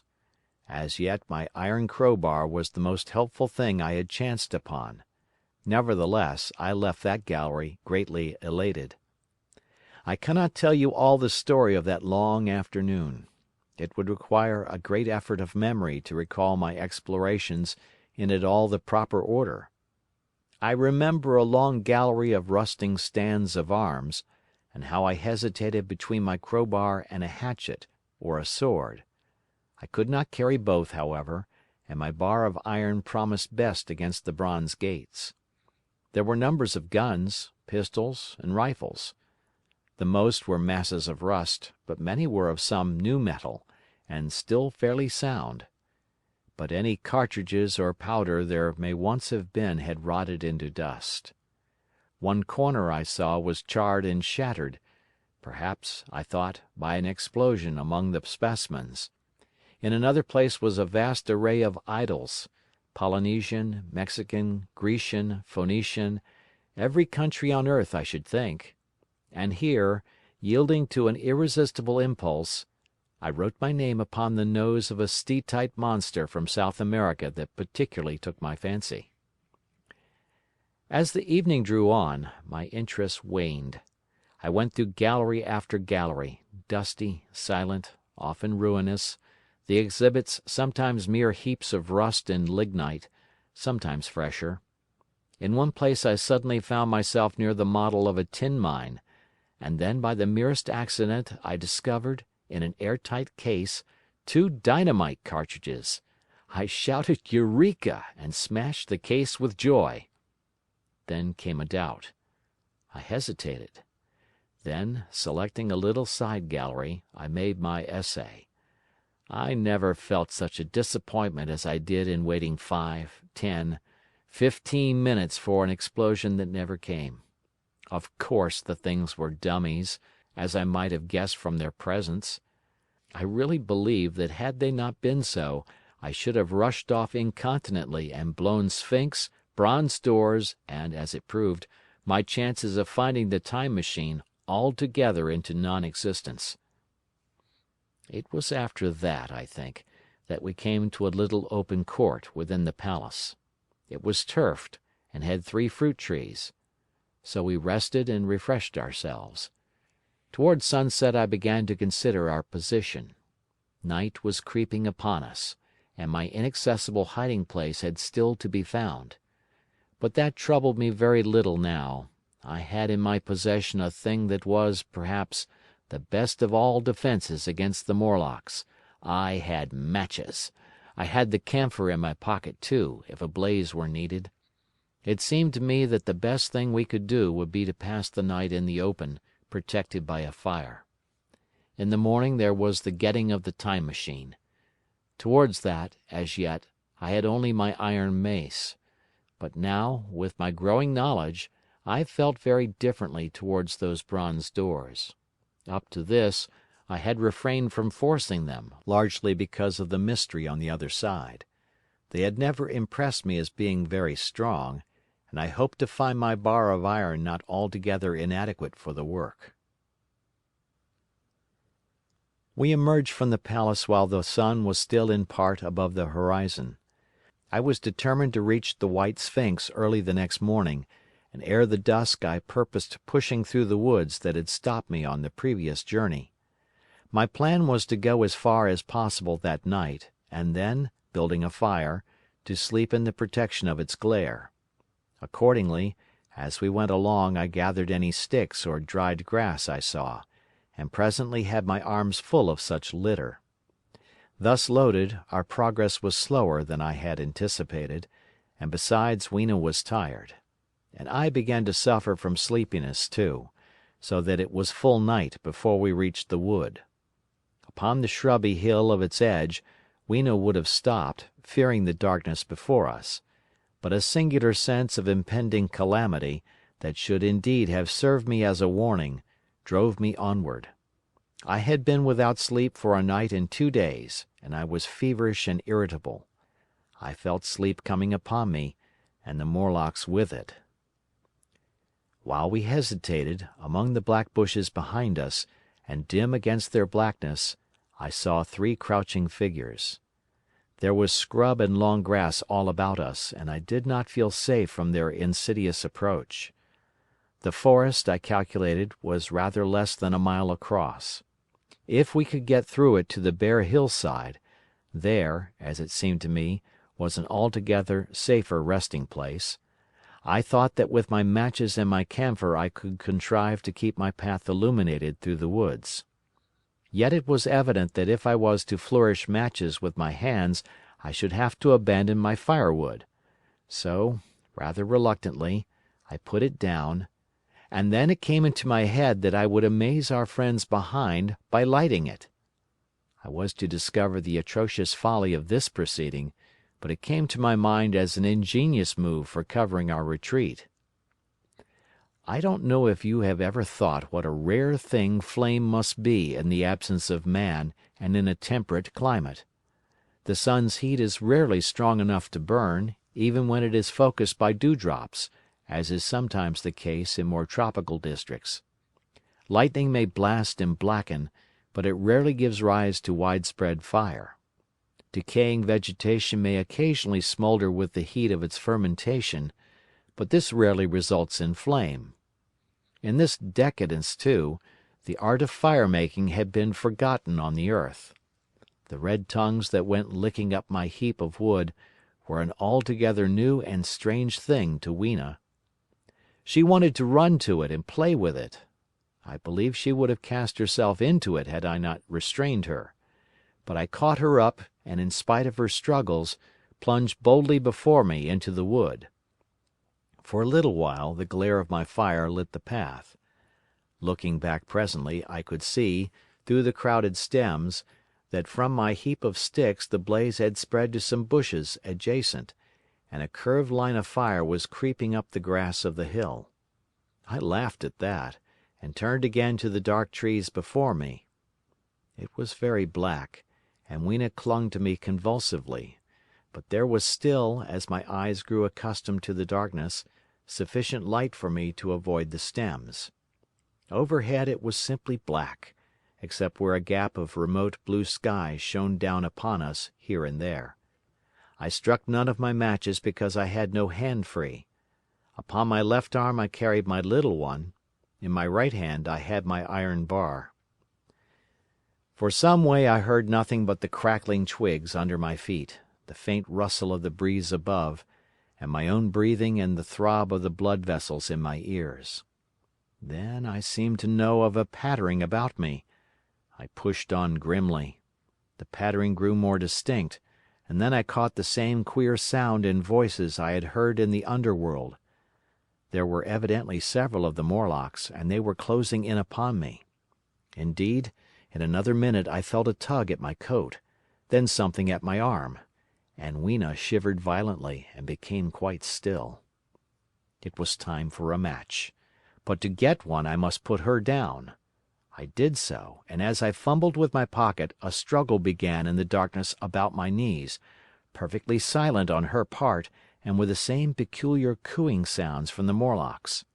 Soft little hands, too, were creeping over my coat and back, touching even my neck. Then the match scratched and fizzed. I held it flaring, and saw the white backs of the Morlocks in flight amid the trees. I hastily took a lump of camphor from my pocket and prepared to light it as soon as the match should wane. Then I looked at Weena. She was lying clutching my feet and quite motionless, with her face to the ground. With a sudden fright I stooped to her. She seemed scarcely to breathe. I lit the block of camphor and flung it to the ground, and as it split and flared up and drove back the Morlocks and the shadows, I knelt down and lifted her. The wood behind seemed full of the stir and murmur of a great company. She seemed to have fainted. I put her carefully upon my shoulder and rose to push on, and then there came a horrible realization. In manoeuvring with my matches and Weena, I had turned myself about several times, and now I had not the faintest idea in what direction lay my path. For all I knew, I might be facing back towards the Palace of Green Porcelain. I found myself in a cold sweat. I had to think rapidly what to do. I determined to build a fire and encamp where we were. I put Weena, still motionless, down upon a turfy bole, and very hastily as my first lump of camphor waned, I began collecting sticks and leaves. Here and there out of the darkness round me, the Morlock's eyes shone like carbuncles. The camphor flickered and went out. I lit a match, and as I did so, two white forms that had been approaching Weena dashed hastily away. One was so blinded by the light that he came straight for me, and I felt his bones grind under the blow of my fist. He gave a whoop of dismay, staggered a little way, and fell down. I lit another piece of camphor, and went on gathering my bonfire. Presently I noticed how dry was some of the foliage above me, for since my arrival on the Time Machine, a matter of a week, no rain had fallen. So, instead of casting about among the trees for fallen twigs, I began leaping up and dragging down branches. Very soon I had a choking, smoky fire of green wood and dry sticks, and could economize my camphor. Then I turned to where Weena lay beside my iron mace. I tried what I could to revive her, but she lay like one dead. I could not even satisfy myself whether or not she breathed. Now, the smoke of the fire beat over towards me, and it must have made me heavy of a sudden. Moreover, the vapour of camphor was in the air. My fire would not need replenishing for an hour or so. I felt very weary after my exertion, and sat down. The wood, too, was full of a slumberous murmur that I did not understand. I seemed just to nod and open my eyes. But all was dark, and the Morlocks had their hands upon me. Flinging off their clinging fingers, I hastily felt in my pocket for the matchbox, and it had gone. Then they gripped and closed with me again. In a moment I knew what had happened. I had slept, and my fire had gone out, and the bitterness of death came over my soul. The forest seemed full of the smell of burning wood. I was caught by the neck, by the hair, by the arms, and pulled down. It was indescribably horrible in the darkness to feel all these soft creatures heaped upon me. I felt as if I was in a monstrous spider's web. I was overpowered and went down. I felt little teeth nipping at my neck. I rolled over, and as I did so my hand came against my iron lever. It gave me strength. I struggled up, shaking the human rats from me, and, holding the bars short, I thrust where I judged their faces might be. I could feel the succulent giving of flesh and bone under my blows, and for a moment I was free. The strange exultation that so often seems to accompany hard fighting came upon me. I knew that both I and Weena were lost, but I determined to make the Morlocks pay for their meat. I stood with my back to a tree, swinging the iron bar before me. The whole wood was full of the stir and cries of them. A minute passed. Their voices seemed to rise to a higher pitch of excitement, and their movements grew faster. Yet none came within reach. I stood glaring at the blackness. Then suddenly came hope. What if the Morlocks were afraid? And close on the heels of that came a strange thing. The darkness seemed to grow luminous. Very dimly I began to see the Morlocks about me. 3 battered at my feet. And then I recognized, with incredulous surprise, that the others were running, in an incessant stream, as it seemed, from behind me and away through the wood in front. And their backs seemed no longer white but reddish. As I stood agape, I saw a little red spark go drifting across a gap of starlight between the branches and vanish. And at that I understood the smell of burning wood, the slumberous murmur that was growing now into a gusty roar, the red glow and the Morlock's flight. Stepping out from behind my tree and looking back, I saw, through the black pillars of the nearer trees, the flames of the burning forest. It was my first fire coming after me. After that I looked for Weena, but she was gone. The hissing and crackling behind me, the explosive thud as each fresh tree burst into flame, left little time for reflection. My iron bar still gripped, I followed in the Morlock's path. It was a close race. Once the flames crept forward so swiftly on my right as I ran that I was outflanked and had to strike off to the left. But at last I emerged upon a small open space, and as I did so, a Morlock came blundering towards me, and past me, and went on straight into the fire.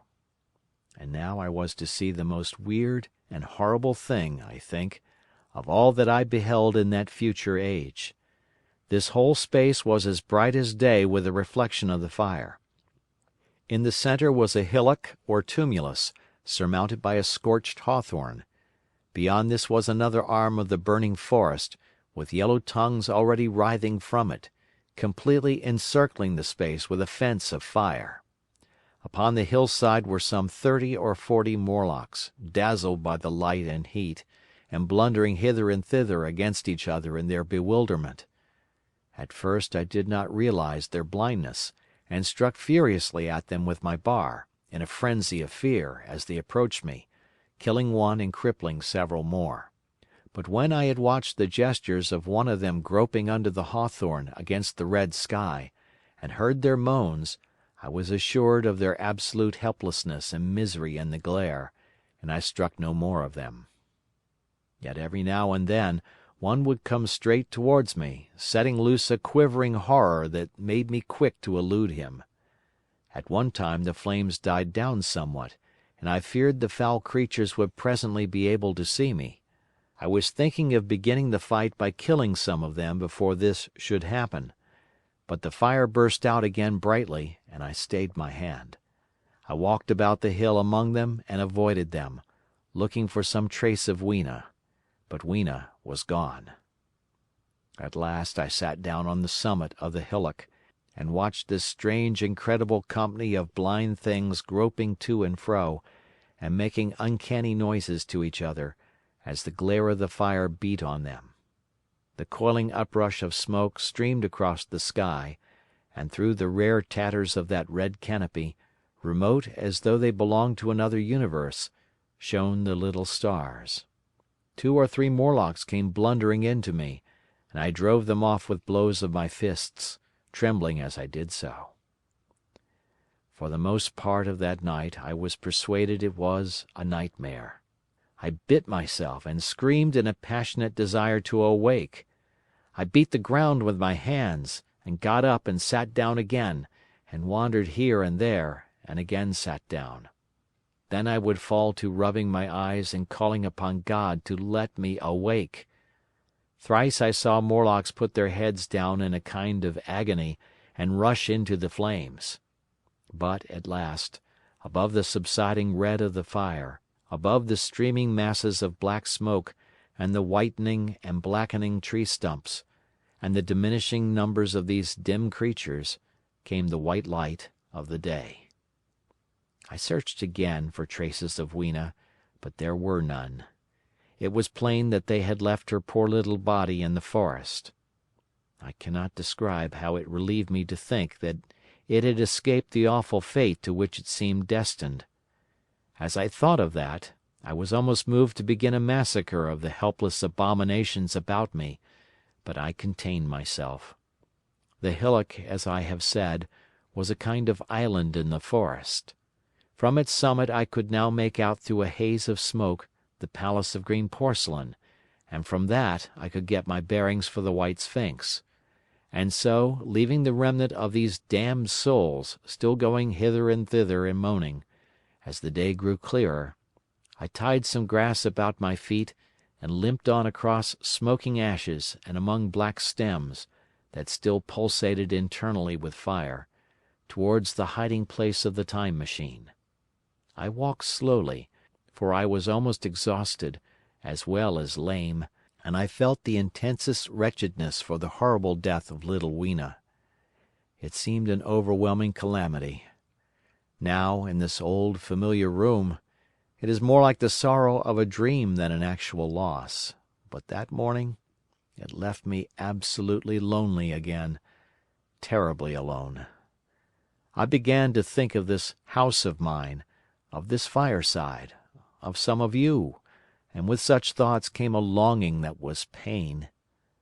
But as I walked over the smoking ashes under the bright morning sky, I made a discovery. In my trouser pocket were still some loose matches. The box must have leaked before it was lost. About 8 or 9 in the morning I came to the same seat of yellow metal from which I had viewed the world upon the evening of my arrival. I thought of my hasty conclusions upon that evening, and could not refrain from laughing bitterly at my confidence. Here was the same beautiful scene, the same abundant foliage, the same splendid palaces and magnificent ruins, the same silver river running between its fertile banks. The gay robes of the beautiful people moved hither and thither among the trees. Some were bathing in exactly the place where I had saved Weena, and that suddenly gave me a keen stab of pain. And like blots upon the landscape rose the cupolas above the ways to the underworld.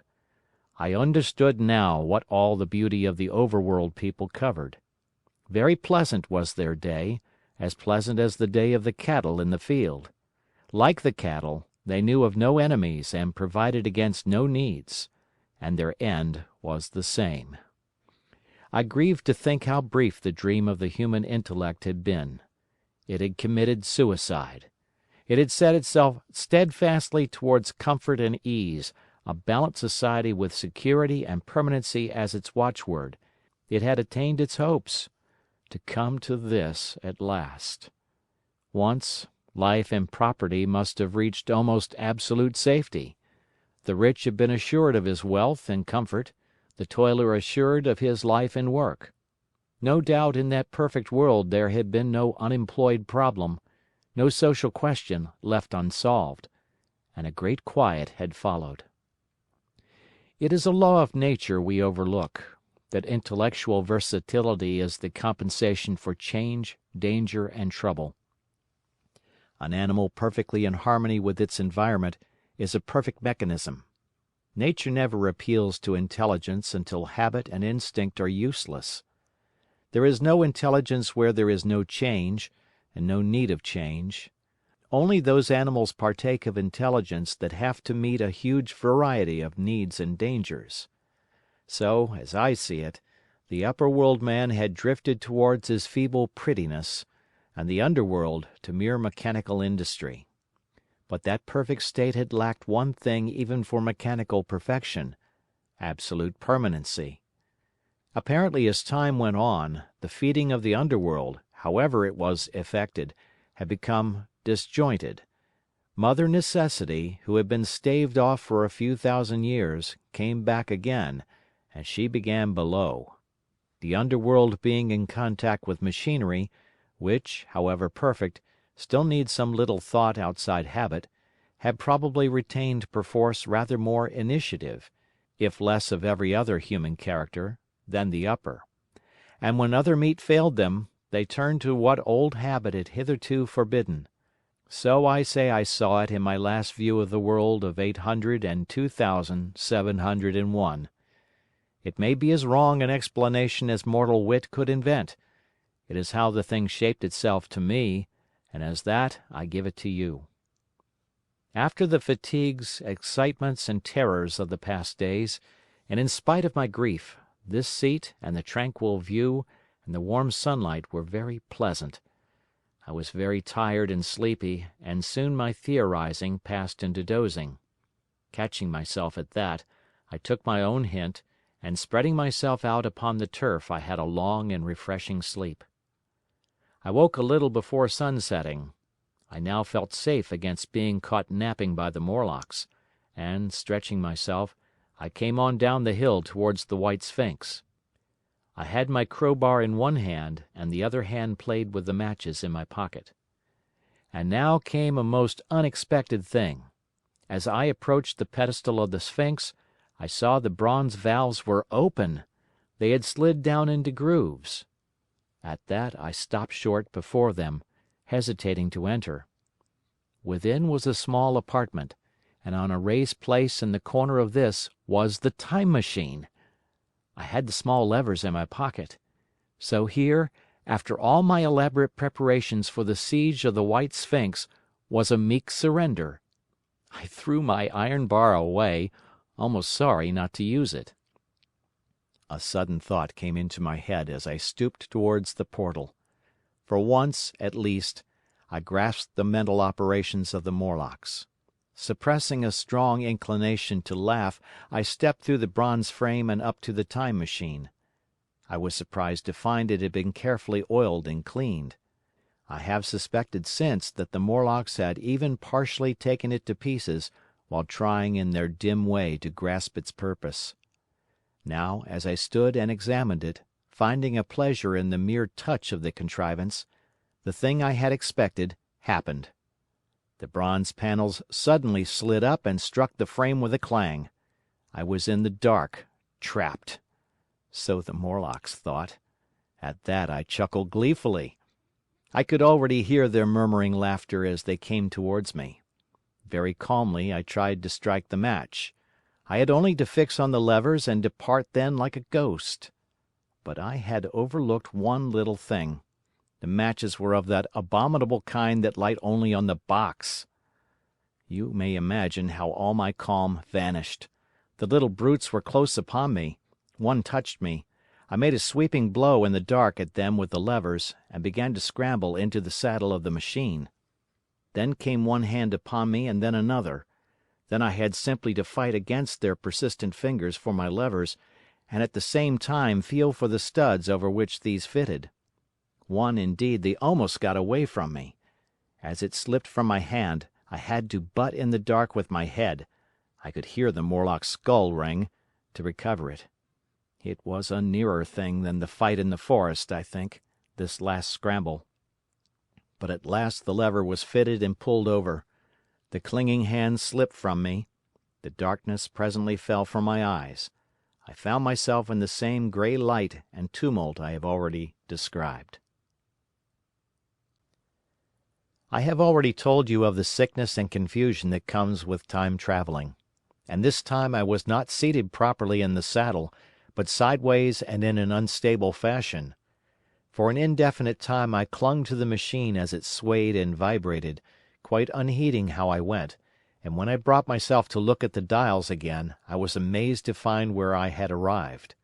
One dial records days, and another thousands of days, another millions of days, and another thousands of millions. Now, instead of reversing the levers, I had pulled them over so as to go forward with them, and when I came to look at these indicators, I found that the thousands hand was sweeping round as fast as the seconds hand of a watch, into futurity. As I drove on, a peculiar change crept over the appearance of things. The palpitating greyness grew darker, then, though I was still travelling with prodigious velocity, the blinking succession of day and night, which was usually indicative of a slower pace, returned, and grew more and more marked. This puzzled me very much at first. The alternations of night and day grew slower, and so did the passage of the sun across the sky, until they seemed to stretch through centuries.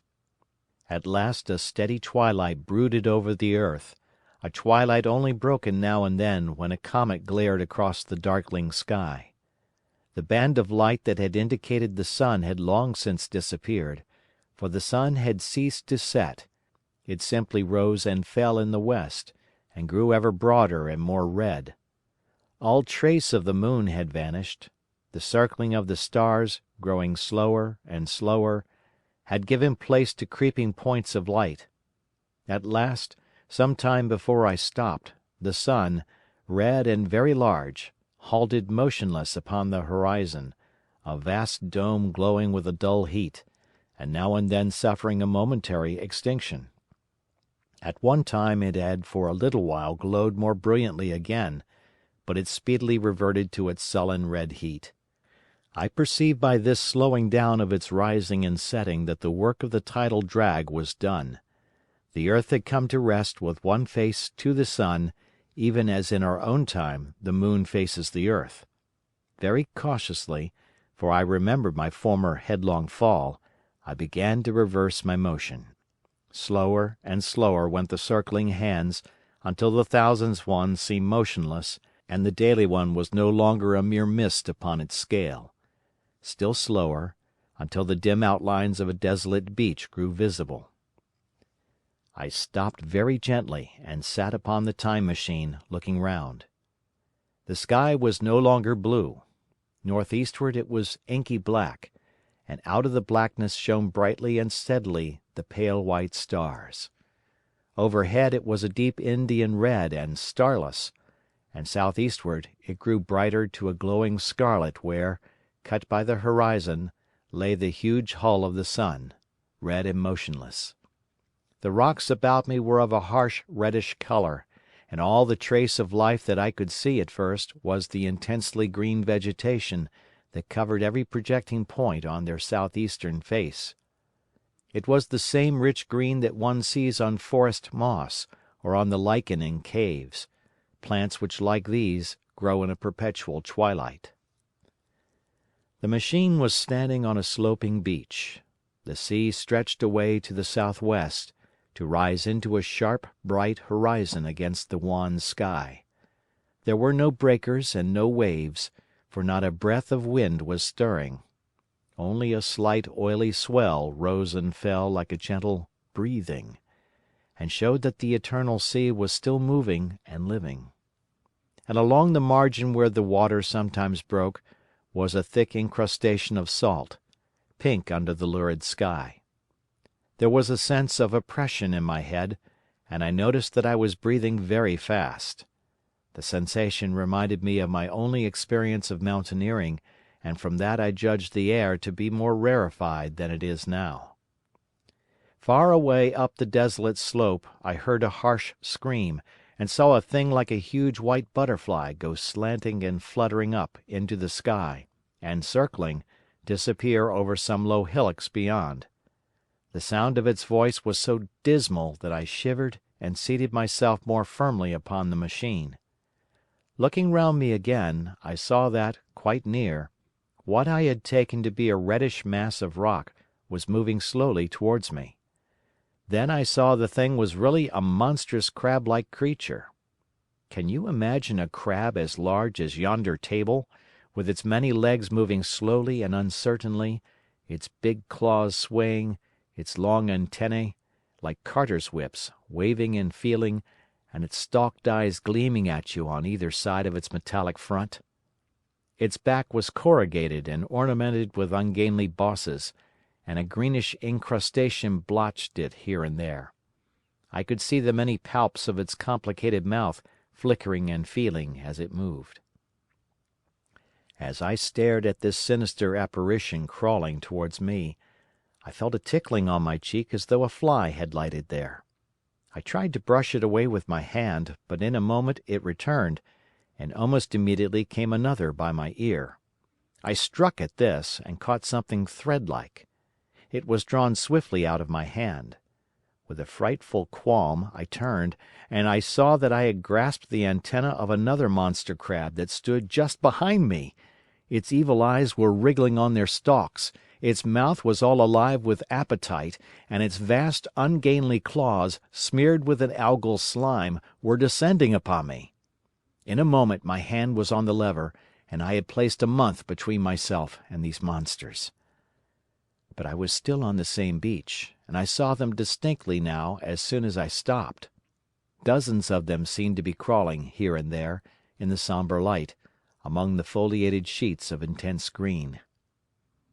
I cannot convey the sense of abominable desolation that hung over the world. The red eastern sky, the northward blackness, the salt Dead Sea, the stony beach crawling with these foul, slow-stirring monsters, the uniform poisonous-looking green of the lichenous plants, the thin air that hurts one's lungs, all contributed to an appalling effect. I moved on 100 years, and there was the same red sun, a little larger, a little duller, the same dying sea, the same chill air, and the same crowd of earthy crustacea creeping in and out among the green weed and the red rocks. And in the westward sky I saw a curved pale line like a vast new moon.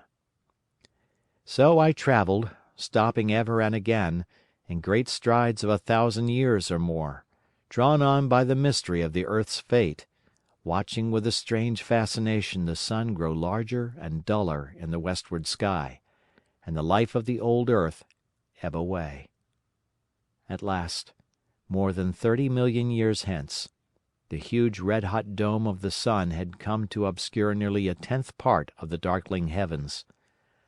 Then I stopped once more, for the crawling multitude of crabs had disappeared, and the red beach, save for its livid green liverworts and lichens, seemed lifeless.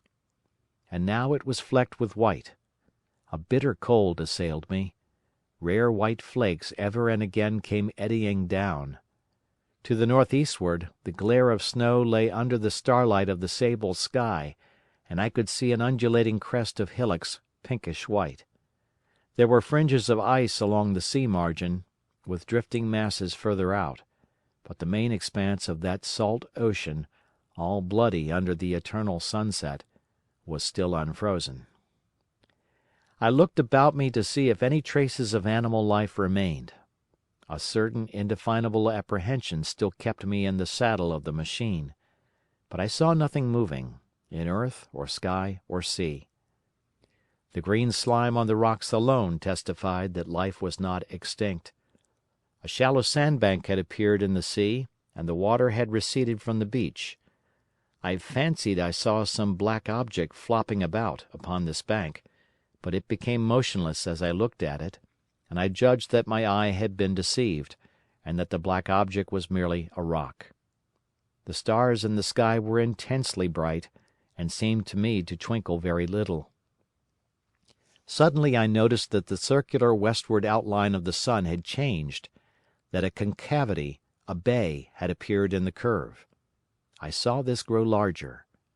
For a minute perhaps I stared aghast at this blackness that was creeping over the day, and then I realized that an eclipse was beginning. Either the moon or the planet Mercury was passing across the sun's disk. Naturally, at first I took it to be the moon, but there is much to incline me to believe that what I really saw was the transit of an inner planet passing very near to the earth. The darkness grew apace. A cold wind began to blow in freshening gusts from the east, and the showering white flakes in the air increased in number. From the edge of the sea came a ripple and whisper. Beyond these lifeless sounds the world was silent. Silent? It would be hard to convey the stillness of it. All the sounds of man, the bleating of sheep, the cries of birds, the hum of insects, the stir that makes the background of our lives, all that was over. As the darkness thickened, the eddying flakes grew more abundant, dancing before my eyes, and the cold of the air more intense. At last, one by one, swiftly, one after the other, the white peaks of the distant hills vanished into blackness. The breeze rose to a moaning wind. I saw the black central shadow of the eclipse sweeping towards me. In another moment the pale stars alone were visible. All else was rayless obscurity. The sky was absolutely black. A horror of this great darkness came on me. The cold that smote to my marrow, and the pain I felt in breathing, overcame me. I shivered, and a deadly nausea seized me. Then like a red-hot bow in the sky appeared the edge of the sun. I got off the machine to recover myself. I felt giddy and incapable of facing the return journey. As I stood sick and confused, I saw again the moving thing upon the shoal. There was no mistake now that it was a moving thing, against the red water of the sea. It was a round thing, the size of a football perhaps, or, it may be, bigger, and tentacles trailed down from it. It seemed black against the weltering blood-red water, and it was hopping fitfully about. Then I felt I was fainting, but a terrible dread of lying helpless in that remote and awful twilight sustained me while I clambered upon the saddle. So I came back. For a long time I must have been insensible upon the machine. The blinking succession of the days and nights was resumed. The sun got golden again, the sky blue. I breathed with greater freedom. The fluctuating contours of the land ebbed and flowed. The hands spun backward upon the dials. At last I saw again the dim shadows of houses, the evidences of decadent humanity. These, too, changed and passed, and others came. Presently, when the million dial was at 0, I slackened speed. I began to recognize our own petty and familiar architecture. The thousand's hand ran back to the starting point. The night and day flapped slower and slower. Then the old walls of the laboratory came round me. Very gently now, I slowed the mechanism down. I saw one little thing that seemed odd to me. I think I have told you that when I set out, before my velocity became very high, Mrs. Watchett had walked across the room, travelling, as it seemed to me, like a rocket. As I returned, I passed again across that minute when she traversed the laboratory, but now her every motion appeared to be the exact inversion of her previous ones. The door at the lower end opened, and she glided quietly up the laboratory, back foremost, and disappeared behind the door by which she had previously entered. Just before that, I seemed to see Hillier for a moment, but he passed like a flash. Then I stopped the machine and saw about me again the old familiar laboratory, my tools, my appliances, just as I had left them. I got off the thing very shakily, and sat down upon my bench. For several minutes I trembled violently. Then I became calmer. Around me was my old workshop again, exactly as it had been. I might have slept there, and the whole thing have been a dream. And yet, not exactly. The thing had started from the southeast corner of the laboratory. It had come to rest again in the northwest, against the wall where you saw it. That gives you the exact distance from my little lawn to the pedestal of the White Sphinx, into which the Morlocks had carried my machine. For a time my brain went stagnant. Presently I got up and came through the passage here, limping, because my heel was still painful, and feeling sorely begrimed. I saw the Pall Mall Gazette on the table by the door. I found the date was indeed today, and looking at the timepiece, saw the hour was almost 8 o'clock. I heard your voices and the clatter of plates. I hesitated. I felt so sick and weak. Then I sniffed good wholesome meat, and opened the door on you. You know the rest. I washed and dined, and now I am telling you the story. I know, he said after a pause, that all this will be absolutely incredible to you. To me the one incredible thing is that I am here tonight in this old familiar room looking into your friendly faces and telling you these strange adventures. He looked at the medical man. No, I cannot expect you to believe it. Take it as a lie, or a prophecy. Say I dreamed it in the workshop. Consider I have been speculating upon the destinies of our race until I have hatched this fiction. Treat my assertion of its truth as a mere stroke of art to enhance its interest. And taking it as a story, what do you think of it? He took up his pipe and began, in his old accustomed manner, to tap with it nervously upon the bars of the grate. There was a momentary stillness. Then chairs began to creak and shoes to scrape upon the carpet. I took my eyes off the time-traveller's face and looked round at his audience. They were in the dark, and little spots of color swam before them. The medical man seemed absorbed in the contemplation of our host. The editor was looking hard at the end of his cigar, The 6th. The journalist fumbled for his watch. The others, as far as I remember, were motionless. The editor stood up with a sigh. "What a pity it is you're not a writer of stories," he said, putting his hand on the time traveler's shoulder. You don't believe it? "Well—" I thought not. The time traveler turned to us. "Where are the matches?" he said. He lit one and spoke over his pipe, puffing. "To tell you the truth, I hardly believe it myself. And yet—" His eye fell with a mute inquiry upon the withered white flowers upon the little table. Then he turned over the hand holding his pipe, and I saw he was looking at some half-healed scars on his knuckles. The medical man rose, came to the lamp and examined the flowers. "The gymnasium's odd," he said. The psychologist leant forward to see, holding out his hand for a specimen. "I'm hanged if it isn't 1:15, said the journalist. "How shall we get home?" "Plenty of cabs at the station," said the psychologist. "It's a curious thing," said the medical man, "but I certainly don't know the natural order of these flowers. May I have them?" The time traveler hesitated. Then suddenly, "Certainly not." "Where did you really get them?" said the medical man. The time traveler put his hand to his head.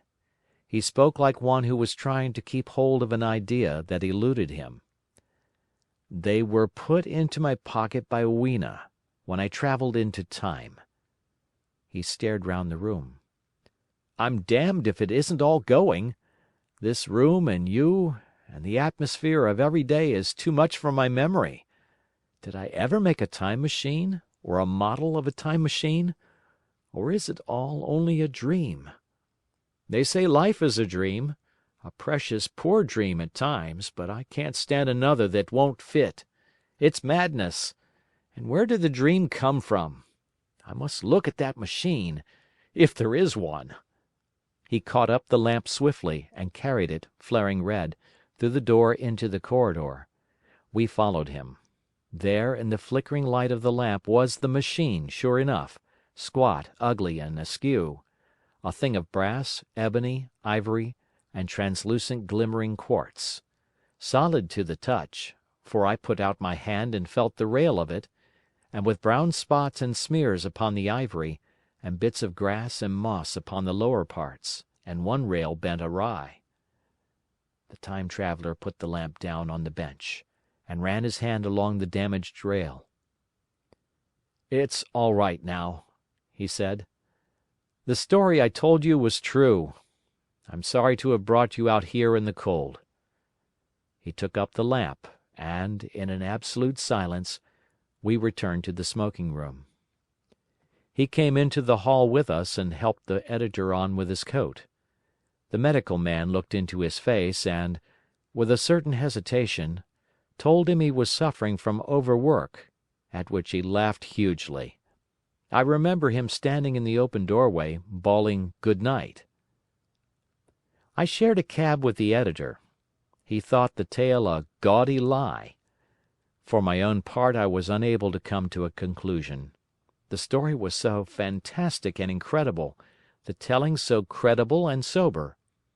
I lay awake most of the night thinking about it. I determined to go next day and see the time traveler again. I was told he was in the laboratory, and being on easy terms in the house, I went up to him. The laboratory, however, was empty. I stared for a minute at the time machine, and put out my hand and touched the lever. At that the squat, substantial-looking mass swayed like a bough shaken by the wind. Its instability startled me extremely, and I had a queer reminiscence of the childish days when I used to be forbidden to meddle. I came back through the corridor. The time traveler met me in the smoking room. He was coming from the house. He had a small camera under one arm and a knapsack under the other. He laughed when he saw me, and gave me an elbow to shake. "I'm frightfully busy," said he, "with that thing in there." "But "Is it not some hoax?" I said. "Do you really travel through time?" "Really and truly I do." And he looked frankly into my eyes. He hesitated. His eye wandered about the room. "I only want half an hour," he said. "I know why you came, and it's awfully good of you. There's some magazines here. If you'll stop to lunch, I'll prove you this time traveling up to the hilt, specimen and all, if you'll forgive my leaving you now?" I consented, hardly comprehending then the full import of his words, and he nodded and went on down the corridor. I heard the door of the laboratory slam, seated myself in a chair, and took up a daily paper. What was he going to do before lunch time? Then suddenly I was reminded by an advertisement that I had promised to meet Richardson, the publisher, at 2. I looked at my watch, and saw that I could barely save that engagement. I got up and went down the passage to tell the Time Traveller. As I took hold of the handle of the door, I heard an exclamation, oddly truncated at the end, and a click and a thud. A gust of air whirled round me as I opened the door, and from within came the sound of broken glass falling on the floor. The Time Traveller was not there. I seemed to see a ghostly, indistinct figure sitting in a whirling mass of black and brass for a moment, a figure so transparent that the bench behind with its sheets of drawings was absolutely distinct. But this phantasm vanished as I rubbed my eyes. The Time Machine had gone. Save for a subsiding stir of dust, the further end of the laboratory was empty. A pane of the skylight had, apparently, just been blown in. I felt an unreasonable amazement. I knew that something strange had happened, and for the moment could not distinguish what the strange thing might be. As I stood staring, the door into the garden opened, and the manservant appeared. We looked at each other. Then ideas began to come. "Has Mr. X gone out that way?" said I. "No, sir, no one has come out this way. I was expecting to find him here." At that I understood. At the risk of disappointing Richardson, I stayed on, waiting for the Time Traveller. Waiting for the second, perhaps still stranger story, and the specimens and photographs he would bring with him. But I am beginning now to fear that I must wait a lifetime. The Time Traveller vanished 3 years ago, and as everyone knows now, he has never returned. Epilogue. One cannot choose but wonder. Will he ever return? It may be that he swept back into the past and fell among the blood-drinking, hairy savages of the age of unpolished stone, into the abysses of the Cretaceous Sea, or among the grotesque saurians, the huge reptilian brutes of the Jurassic times. He may even now, if I may use the phrase, be wandering on some plesiosaurus-haunted Oolitic coral reef, or beside the lowly saline lakes of the Triassic age. Or did he go forward, into one of the nearer ages, in which men are still men, but with the riddles of our own time answered and its wearisome problems solved? Into the manhood of the race. For I, for my own part, cannot think that these latter days of weak experiment, fragmentary theory, and mutual discord are indeed man's culminating time. I say, for my own part. He, I know, for the question had been discussed among us long before the Time Machine was made, thought but cheerlessly of the advancement of mankind, and saw in the growing pile of civilization only a foolish heaping that must inevitably fall back upon and destroy its makers in the end. If that is so, it remains for us to live as though it were not so. But to me the future is still black and blank, is a vast ignorance, lit at a few casual places by the memory of his story, and I have by me, for my comfort, 2 strange white flowers, shriveled now, and brown and flat and brittle, to witness that even when mind and strength had gone, gratitude and a mutual tenderness still lived on in the heart of man. That is the end of The Time Machine by H. G. Wells. Thank you for listening.